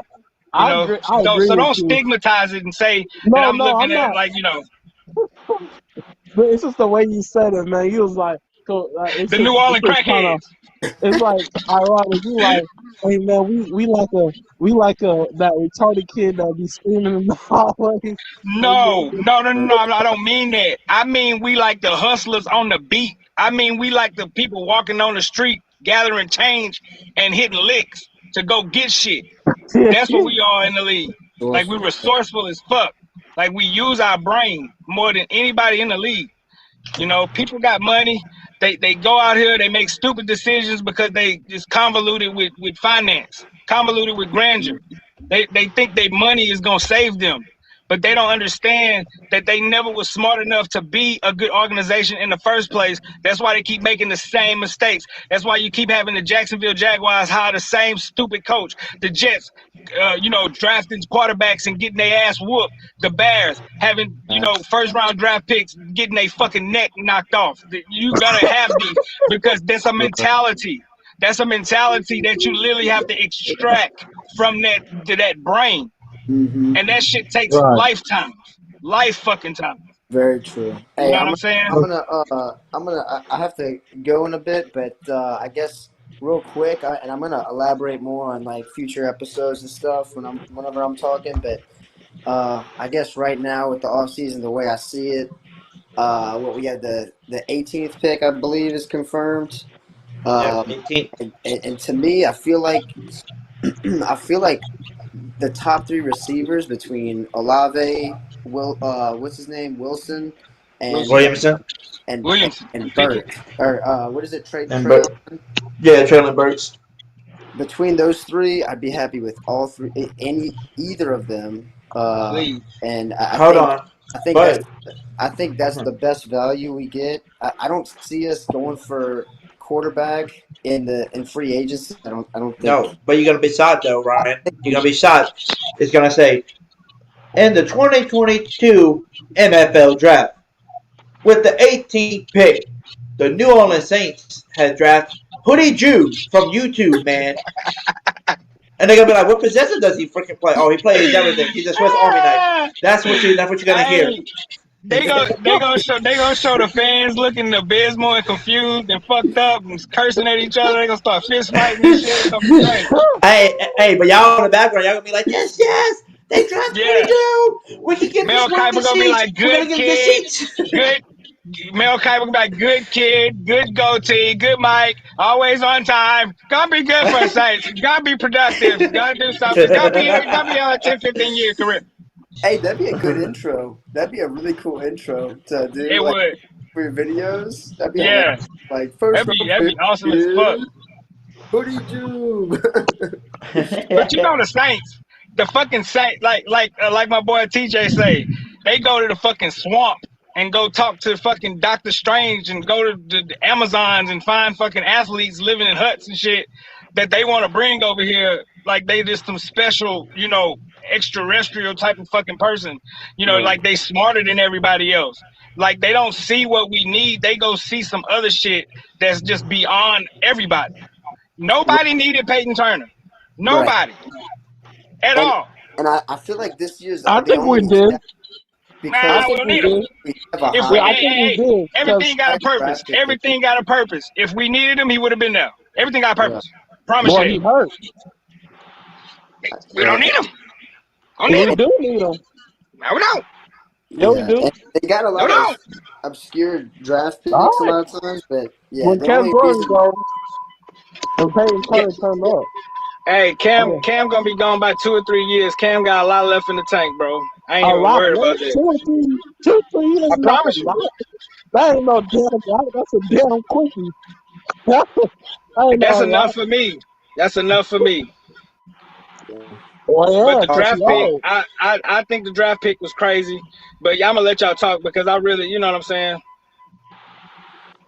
Yeah. Yep. I've boxed and done MMA, jiu-jitsu, so yes, I hear you, CT Crusher. It definitely takes a toll on your mental. Yeah. Definitely. Yeah. But yeah, Real I mean, shit. I feel like the only exception to the usual obscure picks this year is I mean, we're not crazy high, but it's higher than usual the way we pick. So it could be what else is gonna a take little your bit more toll too? predictable, So And you know what else is you want me to tell y'all what else takes a toll on y'all mental health too? When you're watching the Saints drafting players and they say they draft Hoodie Jube or they draft Cesar Ruiz or they draft this player, you say, who the hell is this person? And then it starts making you have a mental freaking thing like, what the frick is this player? Right. But we're not with the 28 either. So we're not in the deep 20s. We're in the top 15, top 20. So that's a little bit closer. So we might have a shot of snagging somebody that we want. Right. Yeah. The Saints would be like, with the 18th pick in the NFL draft, the New Orleans Saints draft, Eric Bischoff, he was sitting at his house. He gonna come and help Sean Payton coach. Nobody needs Eric Bischoff. Nobody fucking needs Dean Malenko. Like, Sean Payton sometimes thinks he's smarter than he thinks he's smarter than him. That's what's crazy about how somebody like him thinks. He thinks he can outsmart himself. But that was a great point. That's a great point. That's a great point, Ryan, about the pick being more predictable because it's a little bit higher. Mm-hmm. So we never know, bro. We in uncharted land. Hey, but to go back to what you was talking about, question with like Sean Payton, he does think he can outsmart himself because if you notice, it will be a 3rd down and 1, or a 4th down and 1, or you can say inches, and the game plan, the best thing you can possibly do is put Taysom Hill at quarterback and let him do a QB sneak all day up the middle. That's an easy 1st down, easy thing. No, he'll do like a fucking trick play that barely A makes it. I'm toss, like, dude, what the a hell? toss, Yeah, it's a like, pitch, or RPO or some yeah, or shit. something like that. I'm like, why don't you just do the easiest thing and give it to Taysom and let him pound right up the middle, QB sneak? That's an easy first down for you all day. I don't never understand. And I think that's what you said. He tries to outsmart people thinking that they're gonna fall for a trick or all that when easily all you gotta do is just literally just let the man sneak up the middle and you got the first every time. He can get you 1 yard. Very true. Like, the genius of him, it never stops. For the good and the bad, for the good and the bad, he'll always For be the him. good and the bad. If I were the Saints fans that hate on my boy Sean Payton, I'm just gonna let you know when he's 100 years old, he's still gonna be over there calling plays. So, He just saying. he gonna be like Dr. X and a fucking a motor chair, talking through fucking tubes to people and shit, talking to the fucking screen, talking to people's minds and shit. Ace back, jelly right, Waffle House left. Hey, Yeah, would you know. y'all be happy to see Drew replace Sean as a head coach for the Saints? No, No, as a QB coach, yes, not as head coach though. Yeah. yeah, that'll be a publicity stunt. Y'all Drew don't Brees think is I, not a I head think Drew smart enough to be a head coach? no. Honest to I God, mean, bro, maybe. you can be smart. You can have the capacity to coach, but if you ain't had the experience yet of doing it on a collegiate level, high school level, nothing compares to that. You're not just going on the field because you're I smart. mean, You I gotta would have the say yes. experience. Crusher, I You would know, say yes. You know what? I would agree, and I would agree with you. But I kind of do want to say yes. Drew Brees could be successful. Because look at Sean Payton. Sean Payton was ass on the field, but good as a coach. I think Drew right? Brees could be really good as a player. And you heard what he said, though. Remember when he got hurt for the last 5 games last year and he came back out? You remember what he said, though, right? He literally says, with me finally sitting on the sideline having to watch without having to sit knowing that I have to sit, he said it taught me a lot more about the football game than me being in the game looking at it. So Right. it taught him a lot more. So I'm saying with him sitting on the sideline, being a QB coach for a little bit, like a year or two, and just helping our team, helping our quarterback, I think he can move up to a head coach eventually because he knows how to read a defense. He knows how to play a Yeah. QB offense. He knows how to run an offense. He knows plays. So I mean, I want But to be able to. Very by true. that time he might be 75 years old. So I mean, you never know, bro. Yeah. You Man, the man's gotta only look at 40. somebody's career. Sean Payton coached high school. Sean Payton coached college. Sean Payton coached Bill Parcells on a lot of teams. A lot of great coaches around him. A lot of experience. It led up to be the Sean Payton who he is today. He didn't just step on the field, looking like fucking Frankie Muniz and said, "I want to be a head coach." Right. It didn't happen like that.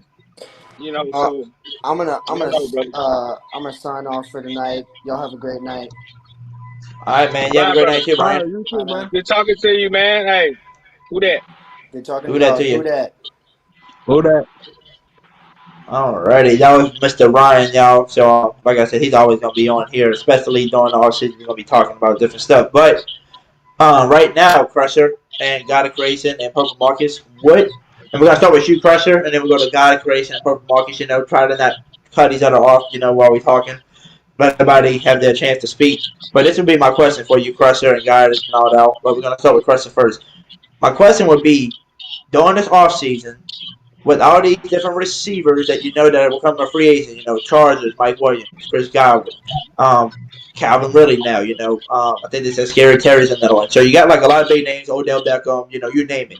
Out of all these receivers in the free agency, who would be a person that you would really like to see the Saints get, no matter what the price is, right? You just want to see this guy in a Saints uniform, and then name a receiver that you see can be a realistic type of guy we can sign because of he won't cost too much and he will literally benefit the team. So the first guy would be the one that you really want. The second guy is the person that's going to be the most realistic. Okay. Well, first I would love Chris Godwin, but Chris Godwin about to get a bag somewhere. We can't afford him, but love to see. I thought we was gonna try to get him last year before they franchise tag. I really did. But the second person, I see the mentality, I see the money, I see it all can line up. It's Terry McLaurin. I could see Terry McLaurin being a Saint because of the way he run routes, his efficiency, his speed, his burst, his IQ of football, and the money. He's not gonna be asking to rob a bank. Um, but that's still tough because there's free agents, and I don't really know. I can't even really speak on free agents now. Like, don't know, brother. Don't know. Yeah, gotcha. What about you, Gotta Grayson? Who would be that one person that you like? The first person that you're gonna announce is the first, like the number one receiver I that's like gonna be a Mike free Williams agent. too, son. Yeah, Mike Williams too. This is you said one that's like unrealistic. That's somebody that like no matter what the price would be for the guy, you just really want to see him in the Saints uniform. Like you just love to see the Saints sign him. But then the second receiver will be somebody that you can say, okay, I could really see him being on the team because of he's not asking for too much money, plus he will fit in our scheme. Who will be that receiver too? I'll say Devontae, since I don't think he's gonna stay with Green Bay if Aaron Rodgers leaves. But I know that's pretty. We don't got enough for him, so Yeah. And then, but a realistic one is Mike Williams. Mike Williams, I can see that. Except the only thing actually going wrong is try just being smart and end up signing him. So Yeah. Mike Williams would be a very good addition to Mike Thomas. Huh. I can see that. What about you, Purple Marcus? That he's been quiet over there. He probably fell asleep. All right, two mics. He did last night. I think Purple Marcus fell asleep. So we're gonna just talk Purple, I'm about gonna tell your mama. I'm telling your mama, Purple. I promise you, I'm telling your mama. Go to bed, bro. Hey, I'm not gonna lie to you though. I do like the Mike Williams part. But like, if we can bring anybody to the team that's gonna be a free agent, no matter what the money would be, yeah, that person is the same person God said, and it's Devontae Adams. It would be nice to have a Devontae Adams and a Michael Thomas on the team, but that's really unrealistic. That would probably never happen. And then also the person that's more realistic that I can see happening are two players. Number one is maybe Calvin Ridley because he missed this whole rest of the season because of his mental health. So people are not going to want to offer too much for him. He might not want too much of the bag just yet because if he lines up next to a dude like Michael Thomas, I feel like he can sign out just like he did with Julio next to him. And then the other person that I can see being really realistic, and I'm not going to lie to y'all, is Odell. He was the one that was supposed to come here this year, but he decided to go to the Rams, and look where they at, Now, we didn't have a quarterback for him because, Jameis got hurt, everything was bad in our decision. But he only signed a one-year deal, so that doesn't work out with him. I don't think he's going to ask for too much money. And seeing him play right next to Michael Thomas and playing back in his hometown of New Orleans where he was born and raised, I can see that happening. I can see it happening, but I'm going to be honest with you. I don't think Odell wants to come home. I don't think he wants to be here. You know what I'm saying? I think he does. I think he just didn't want to come because of the quarterback we had at the time. Because it was Trevor Siemian and I believe that too.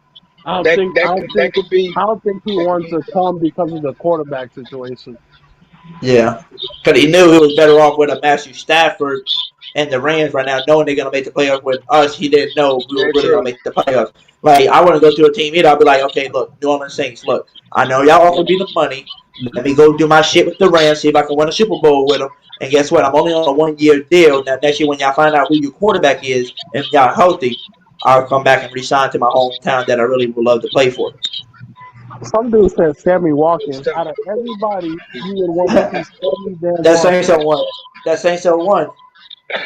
I don't know about Sammy, man. Sammy getting up there now, brother. Yeah, Sammy's kind of like a what if. Yeah.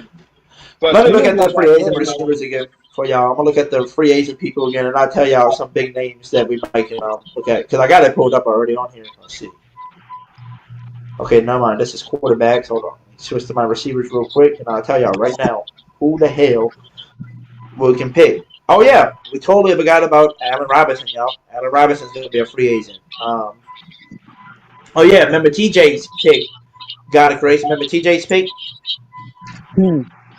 Juju on that beat. Oh, City Juicy Smith, Boo Boo Houston. I mean, I don't see him ever in the Thanksgiving.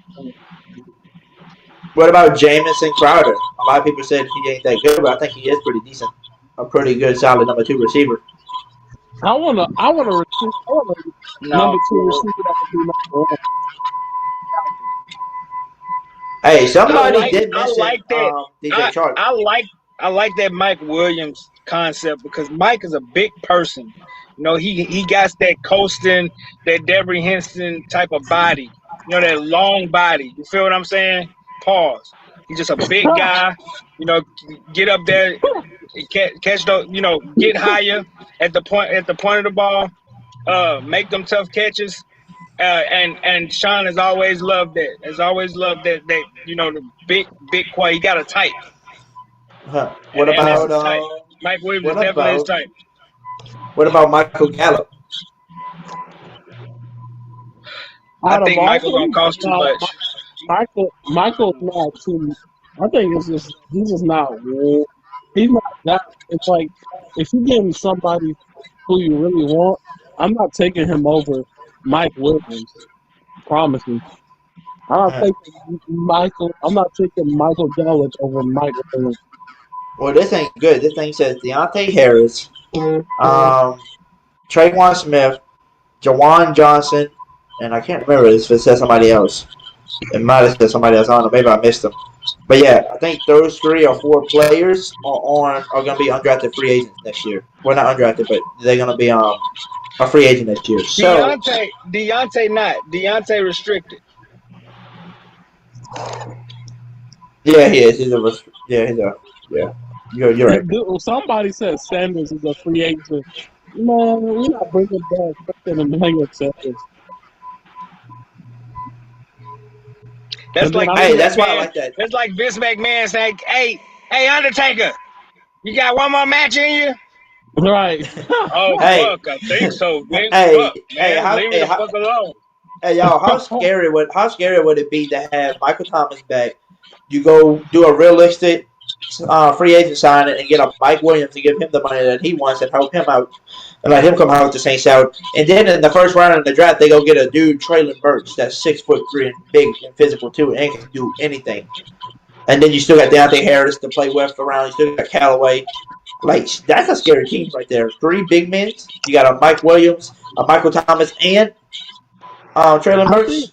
I think we need a big dude who can run fast. I think we need a big dude who can run fast. Yeah, bro. We I would need, like that. and we need somebody with some strong hands. The thing I That's noticed Michael about Thomas. Traquan that's really That's Michael disappointing, and best wishes to Traquan Smith. Always a saint, you a saint. You feel me? I like Thing how you about don't that know it really disappointed me is when that was a great ball Trevor Siemian threw. That was a great ball Trevor Siemian threw. Somebody with stronger arms and hands, because Terrell hit his arm and it fucked up his hand to not catch the ball. But somebody that has strong hands, strong arms, they would have caught that easily. You know, Terrell didn't hit the ball. He didn't play for the ball. He hit his arm. You know what I'm saying? That wouldn't affect Michael Thomas. That wouldn't affect somebody with strong hands. You know, they would have been focused on catching the ball, attacking the ball, instead of trying to get the ball. They would have. I'm getting the ball. It's a difference. It's a fucking difference. And Right. I had never seen that growth from Traquan. Sometimes he'll do some amazing shit, and then it'd be like he out his body. You know what I'm saying? Because the next play is like, that ain't even the same fucking dude. How you just did that? It's crazy. And you've seen the inconsistency. But I'm not here to bash Traquan, bro. But it's time. You know, players like that, I don't think they're gonna be Saints. I don't think they're gonna be Saints. They wasted enough time here. Haven't really did what they were supposed to do. You know, they had other complications as well. But we need a receiver, bro. We need a receiver, and we need some offensive linemen. I really believe that. Even if we get you know, trading for tackles and guards just to get Ruiz in the fucking gym, or reaching out to Scott Steiner to get some fucking gas or something to be a better player. Without that push, without that drive for him to become a better player, he's gonna stay the same guy. And he's just really not good. He's really his gripping, his hand gripping, his arms, his upper body, very, very small. He's very, very small. He's very flimsy. You know what I'm saying? He ain't holding on to shit. People pushing him around. And a couple times he would get pushed around at the point of attack, but then he'll get back, he'll anchor down, and he'll get back in his technique, But that's not every time. Cesar Ruiz needs to get stronger. If he don't get stronger, he probably not going to be in the NFL. Period. You're a first-round draft pick, get thrown the fuck around. Hey, he do be a bully. He's getting bullied. Fucking bully. Sorry. Yo, what the hell? Man, getting pushed around like a bitch. It don't make no sense. Deuce Williams say, "Look what you doing? Now you're just a big boy. Now you're just a big boy in the weight." And it's so funny watching those breakdowns with Deuce because he sound like a coach. He sound like you know what I'm saying. He say shit like that. Like he sound like he frustrated. Like he literally talking to Cesar Ruiz right there. You know what I'm saying? Cesar Ruiz got some bad tape, bro. Like he just does the craziest things. He's not strong. You know what's crazy though? I don't know, fam.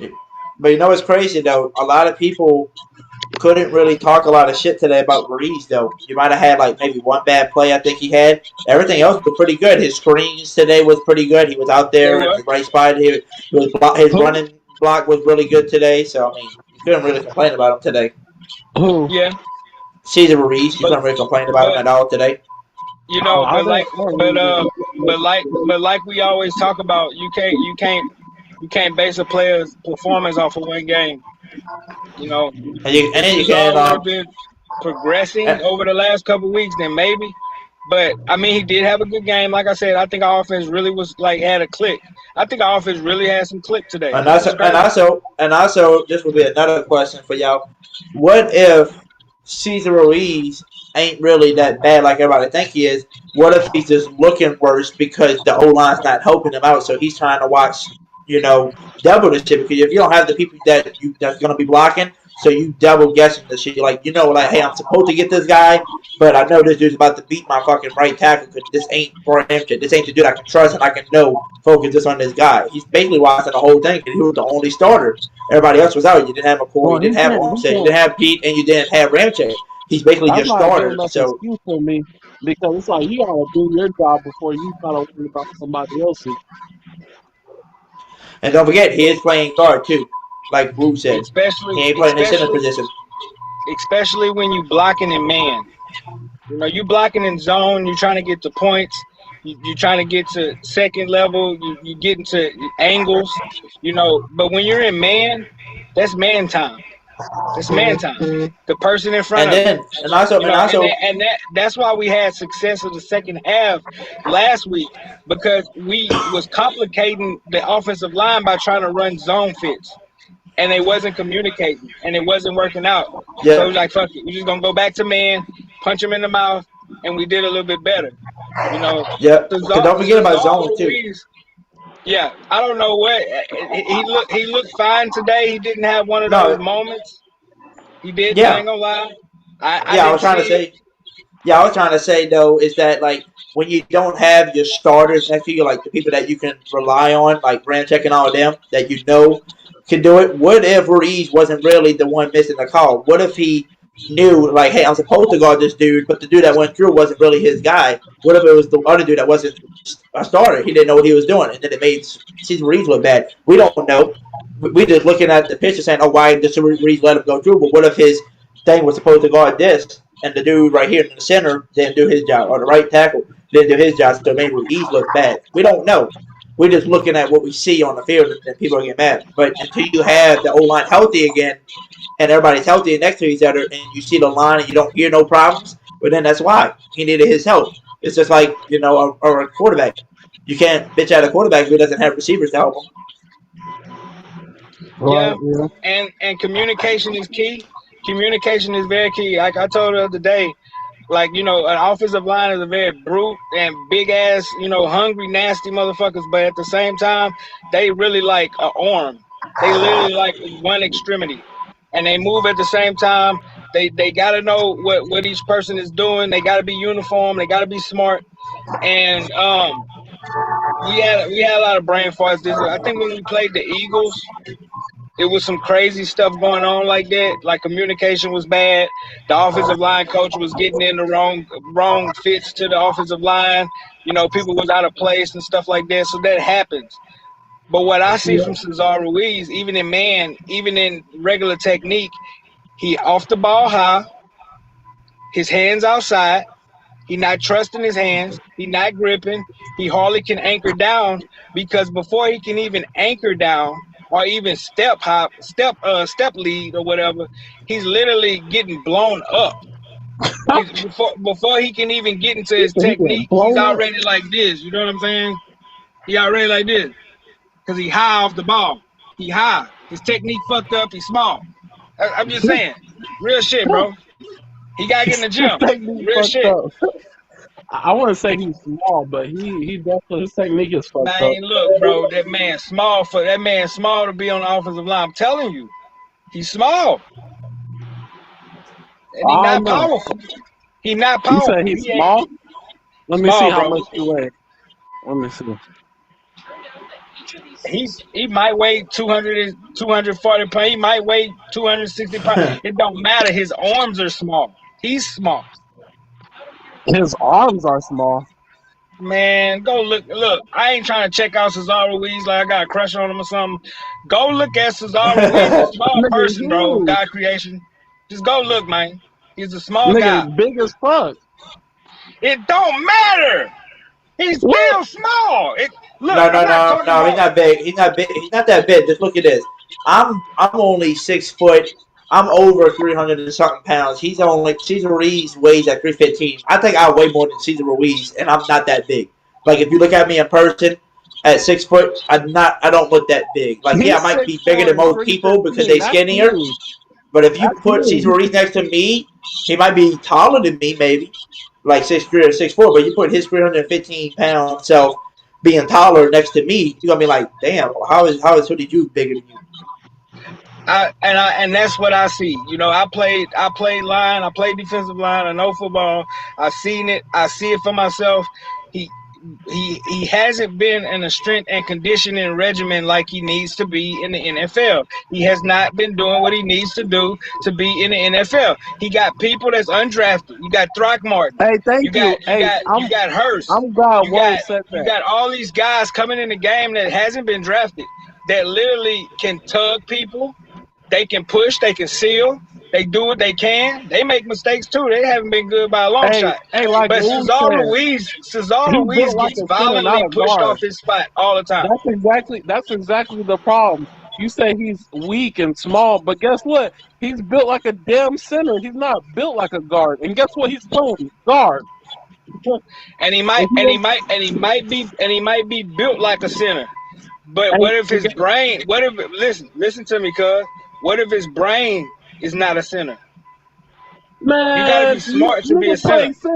Nigga plays center for his high school throughout high school and college. I totally get it. Only center. Totally get it. I totally get what you're saying. But Sean Payton know what he's doing. Sean Payton knows versatility. No. Sean Payton don't always have that. Sean Payton, we gotta stop acting like Sean Payton's not human. Sean Payton is human. He can make mistakes. He is. So he make mistakes. He make mistakes. Peyton Turner mistakes. Cesar Ruiz a mistake. I'm telling you, he make mistakes. I'm not saying he's a fucking external. You know, I'm not saying he gonna be the next Avenger or something. I'm saying Sean Payton makes mistakes, and those draft picks were mistakes. We had Eric McCoy. Why are you doing this? You brought him here to do something else. He's not good. That's a draft pick gone. Peyton Turner, where he at? Nobody see him. You seen Peyton? Hey, y'all seen Peyton? He at the house. He ain't even on the sideline. Don't need him. He is at the house. Hey, my boy. Hey, man, y'all seen Peyton today? Damn, man, we ain't seen Peyton by 2 weeks. I don't know what the fuck Peyton did. That's not what you need on your team. That's a wasted pick. And we gotta admit that. We gotta move on from that. You feel me? He still at the house, man. He at the crib. He at the crib. Yeah, He's He just playing the chilling. PlayStation. No, he's at the house watching on his what you call it, smart TV on YouTube, watching the Hoodie Jube podcast. That's what he's doing right now. Oh my god! And he loading up clips. And he loading up clips right now because we talking all that shit. Yeah, I know. And then it's gonna show it to the team. Look at your own fans. Said you're shit. You're a goddamn bum, Callaway. Cameron Jordan, you're a bum. Taysom Hill, you're a bum, and then they all come out. Oh, my bad. He also said Adam Trotman's a bum, and then look what Adam Trotman and Taysom Hill did. Taysom Hill drew a touchdown to Adam Trotman. I said, so they both bums still. When we were talking earlier, remember that guy, Christian?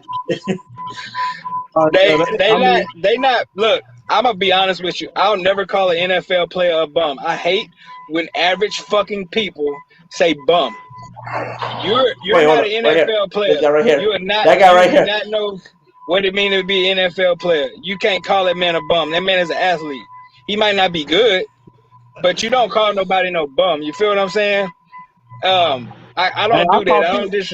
I don't disrespect him like that. You feel what I'm saying? But I'm telling you from what I know from football. Cesar Ruiz is a very small guy. He needs to get in the weights. He needs to get in strength condition. He needs to get a bigger upper body so he can have more grip at the point of attack, so he can handle his mini game. He can handle his mini game, his wall, his problem. He hasn't been doing that for the majority of snaps. Hey, we're not gonna skip on how you just try to roast me for a quick. I ain't gonna lie, you try to roast me real quick. We ain't gonna skip over that, CT, man. What you mean? You say you ain't just hear what you said. Oh man, I hate when average people call everybody the bone. God of creation. You might have it. Your name might be God of creation, but you are not a motherfucking You are not a blue chipper. I'm sorry. I'm not a blue chipper. Not a blue chipper. I'm not roasting you. We are normal people. We is normal people. Well, we just ordinary people. Man, we won't play in the NFL. That's what I'm saying. You're phenomenal.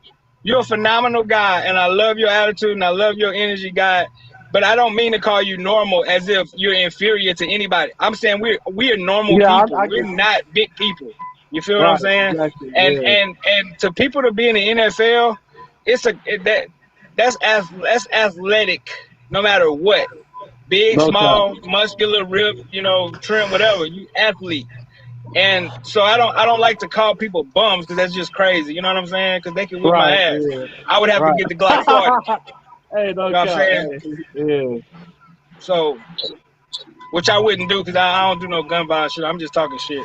But I'm saying, exactly. That's why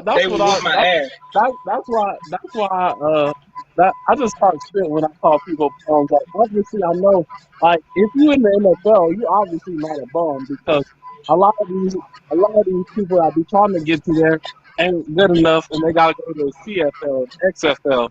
So obviously, you gotta be some type of good. Mm-hmm. Some type of athlete, right? Right. Yeah, but I just mean you not producing. Like, if I would have to give it another word, I just mean like you ain't producing currently. You ain't really doing much. Yeah, and I get it, and it's not like I'm saying this is like like an unwritten code of life. You call somebody a bum, then the grudge lady gonna come snap your neck. I'm not saying that. I'm just saying for me, I don't do it because it's like I know they not a bum, so it's kind of disrespectful to be like you a bum. I just don't do that. I don't do that. For me, I don't like to do that shit. You know what I'm saying? Cesar Ruiz is not a bum. Cesar Ruiz is not a bum. Cesar Ruiz is just a bad offensive lineman right now. Right, he a goofy. Right, we can say that he playing like a goofy sometimes. Where did he go? I don't know what the fuck he's doing. Oh, there you go. And then he get blown up. All over the place. All over the place, brother. It's not good. Not good. Hey, no, not good. For real. So, hey, but maybe he'll break out of that habit. Bro.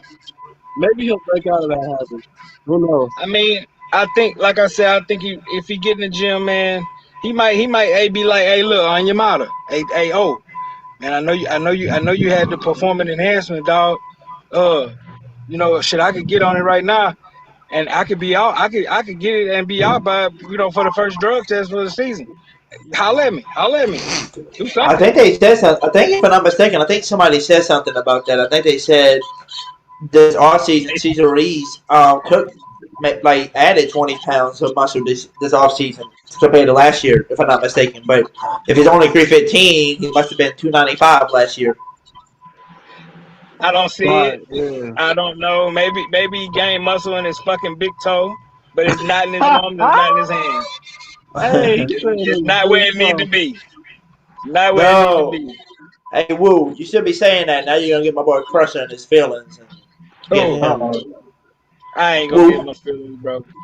What do he say? Fuck Devin White. yeah, because now you're gonna get into the Devin White conversation. Fuck that dude, man. I said that. Fuck Devin White. Yeah, I Yeah. said it. 2 tails in a bucket. Hey, but, Hey, fuck Devin White. I Fuck hope we Devin do White. get. Fuck Devin Now Black. that I think of Fuck it, Devin Red. Fuck Devin Purple. Fuck all them Devins. I don't want to fuck them. no cap. Hey, I hope Jameis slide your ass at the club in the offseason, on me, exactly. I bitch. hope they slide your ass Oh man, what's up, my dog? What's good? Which was the pop? pop Come on, on face, nigga. You took my motherfucking knee out, ho, like I ain't know what you was doing, bitch. Take his time. It'd be funny. Master Let Saint me stop, Podcast bro. said, could you imagine Michael Thomas, Antonio Brown, Deontay Harris, Ola from, the Ohio State and Callaway next year? Bruh, that'll be like the NWO. They'll be spray painting people fucking helmet. They'll be throwing people helmet like fucking cow turtles. That would be a fucking rogue team. That would never happen. They would be fighting each other every play. I do not want Antonio Brown near me. Antonio Brown talk like he got stars rolling around his fucking head. Every time he talk, he sound like that. Every time Antonio Brown talk, he sound like he just woke up. Every fucking word he say. Maybe that's. I don't mean to make fun, and I don't mean to say that trying to make fun of him, because that brother dealing with some shit, and I know what mental illness feel like. But until he can come to a conclusion, until he can come to, my bad. I don't think he's meant. My bad. I don't think he's mental ill. I think people just be saying that. Because a lot of people be talking. A lot of these people be trying to make it seem like black people crazy. Because they be trying to. It seems like everything everything look at the Sean Watson and all these people, all the black people. Every time you see them do something like one thing wrong, it's magnified. But if it was the one thing, it's not as it's not as exaggerated. Right. And they might use more sophisticated or more diplomatic words, but they literally are saying thug. They literally are saying misfit. They literally and Tom Brady doing the shit that he did. I promise you, if there was a black quarterback, somebody would have talked to his ass the next day. Oh, I promise you. That's right. People like, oh man, Antonio Brown threw Tom Brady under the bus. No, the fuck he did, because guess what? Tom Brady came out and was like, whatever he's going through, man, I hope he gets the help he needs. And I was like, he's a damn psycho. That brother is a damn psycho. He ain't no damn mental disease person. They need to stop that bullshit. You know what I'm saying? And I hate when they try to act like oh man, we don't know. We're here for we don't talk about back. I don't like that. And I say it's two sides for me. I can understand Tom from his relationship they had in New England, trying to calm him down, trying to make him a better player. It seemed like it was working to a certain extent, but a lot of times, and this wasn't really even in the media. This wasn't really even in the media every day. But he wasn't just this fairy tale teammate people described him to be. You know, a lot of times Antonio Brown really was on some other shit. And it was time and it was other people trying to calm him down, keep him cool, you know, and it worked for an extended period of time. But Antonio Brown is psycho. I'm telling you. And he just owns some other shit. And I don't know, you know, I was listening to Mike Detillier and Bobby Hebert talk about how he used to be in Central Michigan and doing crazy shit in Central Michigan. And people always talk about the perfect hit, but he always been crazy, always been off the wall, always been his own individual, doing shit, living his life to the fullest, knowing that he can afford to do that because of his talent, because he's commoditized, you know, and taking advantage of that in a way. And it's just a bad thing. But I always say this: you decided to go up in that thing raw, deal with the scratch. That's your decision. You know what you was doing. Period. You decided to get in bed with them bed bugs. You decided to get in bed with them fucking bed bugs. Now deal with the itching. Period. Y'all tried to go out there and get a super team and all this other shit. That shit crumbling. I promise you it's crumbling. Right in front of them. Period. They were like, oh my God, somebody jumped on us. Oh my Right. God, Antonio Brown's crazy. Right.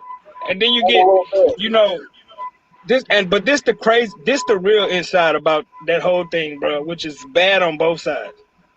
Antonio Brown, from what I've been seeing, Bruce Arians, the coaches, they all knew Antonio Brown was hurt.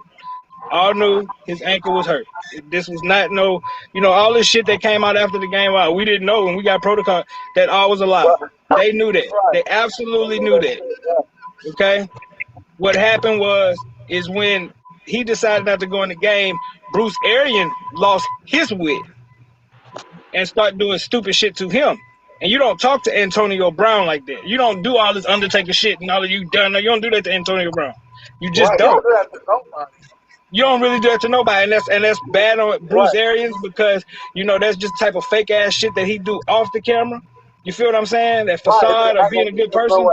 And they knew about that injury, but they tried to play on Antonio Brown mental illness like it was his fault. And talking about how I hope we get the help he need and all this other shit. Right. Knowing that people would listen to that and invite that into their heart because of his history. But that's really not the story this time. They knew about his ankle. But AB being Antonio Brown did the audacious dumb shit. He did the stupid shit. Instead of being the strategical person and being the smart person. You know, sit on the bench, get your money, whatever. Chill out. Let Bruce Arians say whatever the fuck he want. You know what I'm saying? I don't matter. They handled it better. But as far as, you know, I just don't like how they be acting like we crazy and stuff. I don't like how they treat black people in the league because it's like everything we do, it's like it's never right for anybody. If we look at if we step the wrong way, it's just like the thing we do is always over exaggerated. And I just don't. And see, and I think that's happening right now. I think that happens with Chauncey Gardner-Johnson all the time. Because I seen his interview he did on Live Access the other day, and he was talking to Willie McGinnis, and you know McGinnis had coached Chauncey in like I think in high school or something, and they got like a history, you know, but the way Chauncey Gardner, it was almost like when Dave Chappelle was acting like Lil Jon, but then he stopped acting like Lil Jon, started talking sophisticated, you know what I'm saying, and being smart. Chauncey Gardner broke down that play of what happened, what he seen, what he know, the traits, listening, studying, breaking it down, knowing what he was about to do, being confident in what he was about to do, telling him what's going on, and going right back to being Chauncey fucking Gardner. Sometimes in this world, black men have to have a duality. Sometimes in this world, we have to be tactful, and we also have to understand we can be colloquial because we black. Yep. But sometimes we gotta be in front of different parties and groups and persons to hire us and impress them. So we have to talk like somebody like Like, right, so we're not. And it's a weird concept, and it's not a racial thing. I'm not turning this into a racial thing. It's just reality. And Exactly. but the power of it is that we disguise ourselves into being something that we're not, but because we know we can do it. Chauncey Gardner Johnson is a very, very, very smart person. He love football. He ain't no gangster. He ain't no thug. He ain't never had problems like that. He probably had problems, but he ain't nothing like that. But some people see the chains and they see the shit. They might think that Chauncey Gardner Johnson one of the smartest people on the New Orleans Saints, one of the smartest players on the field. You know what I'm saying? I think Chauncey Gardner Johnson could be a Hall of Famer one day. I really do. I honestly do. I really do, man. And maybe it's a homer thing, maybe it's an emotional thing. I'm not sure, but I love Chauncey Gardner Johnson, bro. I love the way he played the game. He violent, he's smart, he tactful. You know what I'm saying? He always doing the right thing. Always doing the right thing. And I'm glad he on my team. I'm glad he on my team. I would hate for him to be on somebody else's team talking shit to us. Like, that's crazy. That's crazy. Yep. That's a Hey, superpower. I That's ain't gonna lie, definitely a I was superpower. impressed if she was on another team talking that shit. That shit was unbelievable. Crazy. But hey, man, that's just that thing with Antonio Brown. Though the Bucks did him wrong. They know what's going on, but he decided to do himself wrong at the Yeah, same but time. that's what I said. I'm like, I'm not gonna sit here and act like he was perfect, but I will say, I'll say he could have handled something better. But it's like, they know what they did, man. They know they were trying to force him because they wanted Yeah, to get a good team in the playoffs. And so when he said when he was trying to tell the coaches that I'm gonna sit out, Bruce Arians and we know this Bruce Arians didn't want him there. That's why Bruce Arians was so quick to say, "Hey, he's not a Buck anymore," and he didn't release him that day. If he like he showed me that Bruce Arians has something against him, and Tom Brady wanted him there. So when Bruce Arians took advantage of, hey man, you better do what I say, so I'm gonna punch you, blah blah blah. And what I'm saying, just trying to use the situation against him. And then people want to Antonio's a psychopath, and he's doing for and he's always trying to do this and do that, and everything's his fault, and nobody else can possibly do anything bad. I just don't like how people. yeah, It's they always did. They it's played on it. They played on it. yeah, They played on it. It's stupid. But could you imagine having a sideline that tumultuous, bro? Could you imagine having a locker room with all these different type of dynamics, the ups, the downs? That I can't imagine. I can't imagine it. And I just, man, for the last 4 or 5 years, bro, I just love our locker room. I just love our locker room. I love I do the too. chemistry. It ain't nothing crazy. They like literally brothers, and Yep. they got teams like that in the league. And not everybody, but we definitely one of those teams with a great locker room, great sense of chemistry, great sense of brotherhood, being there for each other. And sometimes you don't get that on other teams. You might get success and you might get Super Bowls, you might get wins, but your locker room is crazy. So it Yep. falls apart quick. It's not sustained. And I just like our locker room, bro. I just think we just had some tough times, bro. We're gonna be all right. We built for that shit. Yep. Exactly. No cap. We're built for anything. That's the New Orleans Saints, man. Like I said, I'm ready for this off season to see how everything goes. I'm ready to see who wins the Super Bowl, see where, see how everything goes. Because if certain people don't get what they want in the playoffs, those certain players are probably going to leave in the free agency, and go find somewhere else to feel like they're going to do better. So, like, I'm really hoping and wanting to see what happens to Green Bay, right? What if Green Bay loses again? And, They probably are. like, what if they lose? What if they get knocked out in the first round? Or what if they make it to the NFC Championship again and get knocked off again?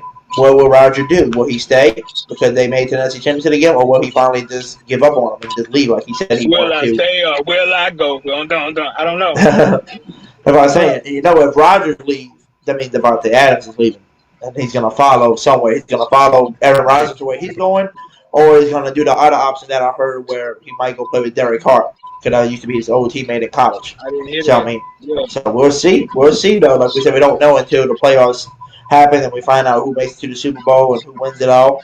And Oh, I and think, like you said, anybody can win. do y'all think this is It's a Tom wild Brady's ride, last man. year? No, hell no. How many more years do you think he got? Honestly, I think Tom could probably play for 2 more years, bro. The offense that I they see run, that. the offense I that they see. run, you know, the limited times he is hit, he only get hit when he fucking with the New Orleans Saints. He ain't really getting hit. Now, He now, always get hit. now, We the now, only motherfuckers put a target on now, his ass and close now, on him. You know what I'm saying? now. So Hey, you said 2 years, right? You said Tom Brady can play for 2 more years. Well, if it I comes to the think, Saints, if Tom Brady can't play for the Saints, he can play forever because you won't be never getting hit ever again because you ain't playing against the Saints defense. And then second of all, you don't have to throw your arm out every freaking play with the Tampa Bay Buccaneers because we actually balance our stuff. We actually will He do better run not. plays I for don't you. want to see no Tom Brady with the Saints. No, I'm just saying he can play forever. It's a joke. That he can play yeah, forever with us, but he won't he never get could hit have by the he Saints could have defense. played. He could have played forever. And you know what's weird, bro? You know, I pick up on stuff, man. I'm a Virgo, bro, and I'm hyper analytical. So hot. I can't help it. And when they was doing the tribute to Drew, they had all the players talking, you know. Tom Brady has said, you know, man, love you, Drew. Thanks for all you done. You know, thanks for this great career. Don't ever come back. You know, type of shit, like, you know, joking, like, you know, I don't want to take your records, type shit. I think it was deeper than that. I think Tom Brady wanted to be a New Orleans Saint. Period. I I think think he that was did the too, whole because move. you remember that sneak diss that he said about some QB. He was like, "I told this guy to me." I think he meant that about the Saints. I think he was low key dissing Drew Brees, and he's not. And, you know, he's not man enough to come out and say who it is because if it was me, nigga, I'll say it. So what they gonna do about it? I don't Yeah, care. twist the story. Right. And you know what I'm saying? And I feel like Tom Brady. You know, Tom Brady's fake. People don't see it, but I can see he's fake. I see it. I see it now. He's I see it trying to now. be like a holy guy and like compassionate and stuff. But look at what he went and did when he lost the game and he was playing bad. You gonna go to our coaches and be like, "Fuck you" and "Screw you" and like, Right. man, you over Get out of yourself, here. fool. Get out of You here. know the shit, man. He always does that when somebody Right. when he can have to play, he gonna talk shit and go play like a little bitch every time. Right. He always must sound like a surfer boy. I see it now, bro. I'm not gonna lie. I love Tom Brady. Man, I always respected him, but I promise you, I lost respect. Week 13, that was. Lost respect. Completely lost respect because of how he acted and reacted to the failures of him and his team. It's like he didn't have Bill. You don't have Josh McDaniels. You don't have, you know, all these other type of leaders that you've been playing with. You're not in Gillette Stadium. You in Raymond James Stadium getting your ass beat. And here's the real Tom Brady with the V-neck T-shirt coming out like fuck it. I don't even want to talk to y'all at a press conference. That's the time. That's the deflated, dejected, rejected Tom Brady.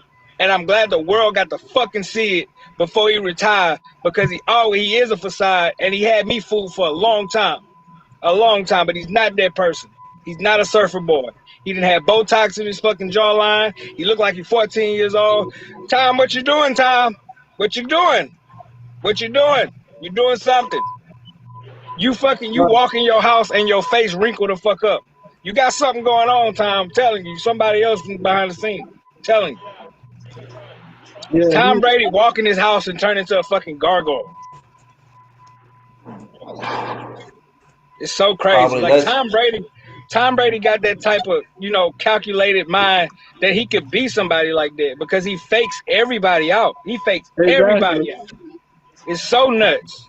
But hey, I don't know, bro. I don't know. Hey, Fuck hey, that. but you know Fuck what's that season crazy? up with. I got You know what's 5% on my crazy though? phone. Hey, but you know what's crazy to me, y'all know that kind of kills me is that like you know how we were discussing earlier how the Jazz keep being the Jets keep being the Jets, the Heat drafting quarterbacks and quarterbacks, but they don't realize and they keep changing coaches after coaches, but they're not realizing stick to one person and put the pieces around, and then you're gonna see success. But keep changing the same shit Patience. over and over, it ain't gonna work, right? So this is what pissed me off about the Tom Brady being the GOAT shit. You and your team with the Patriots were so good.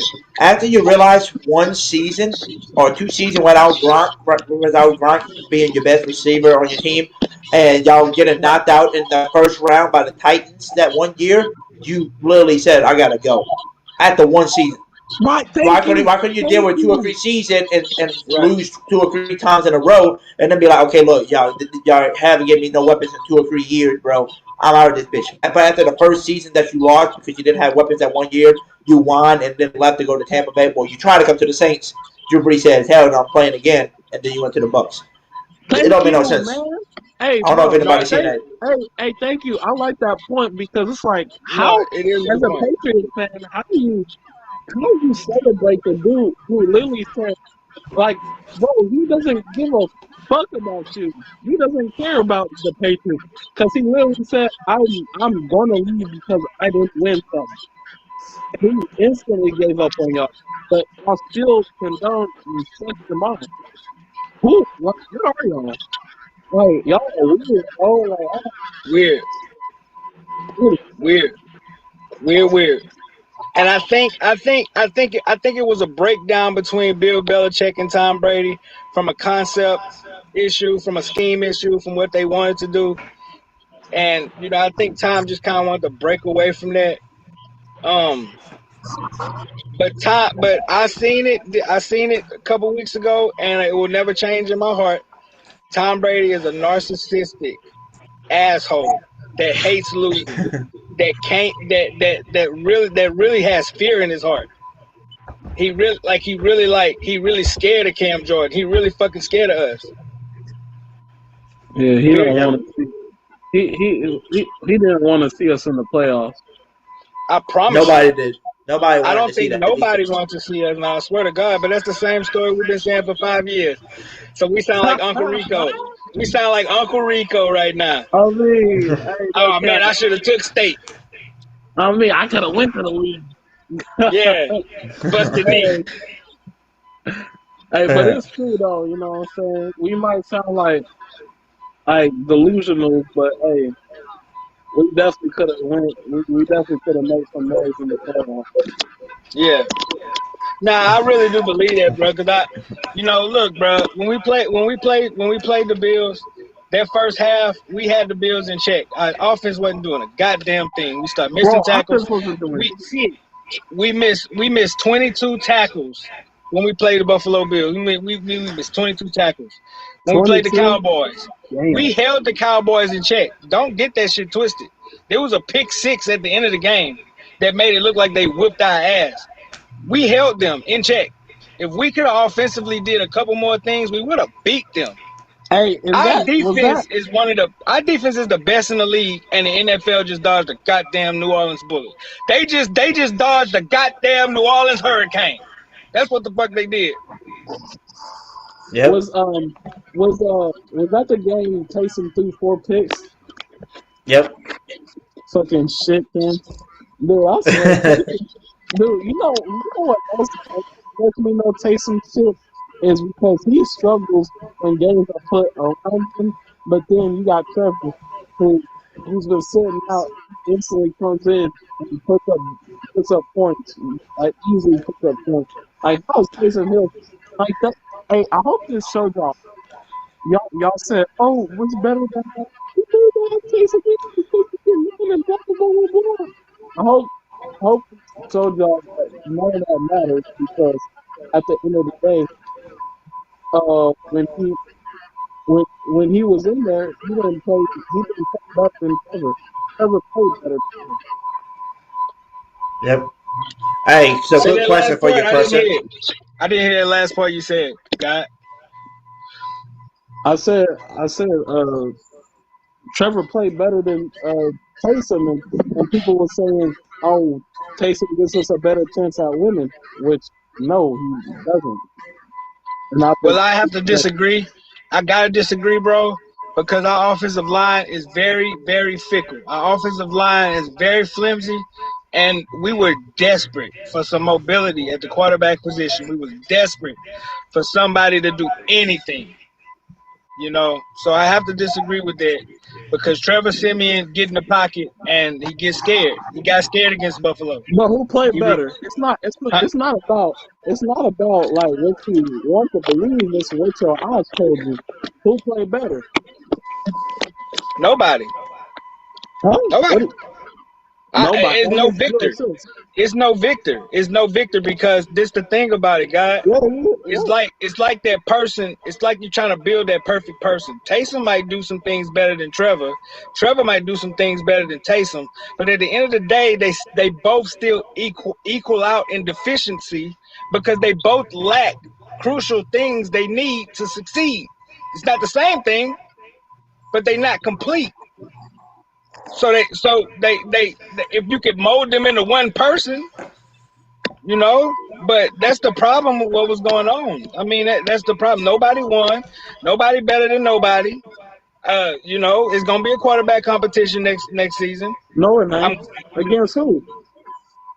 Against Jameis, Taysom, and Ian. I'm telling you, it's gonna be the There's same not thing. gonna be no QB competition because it's not competition.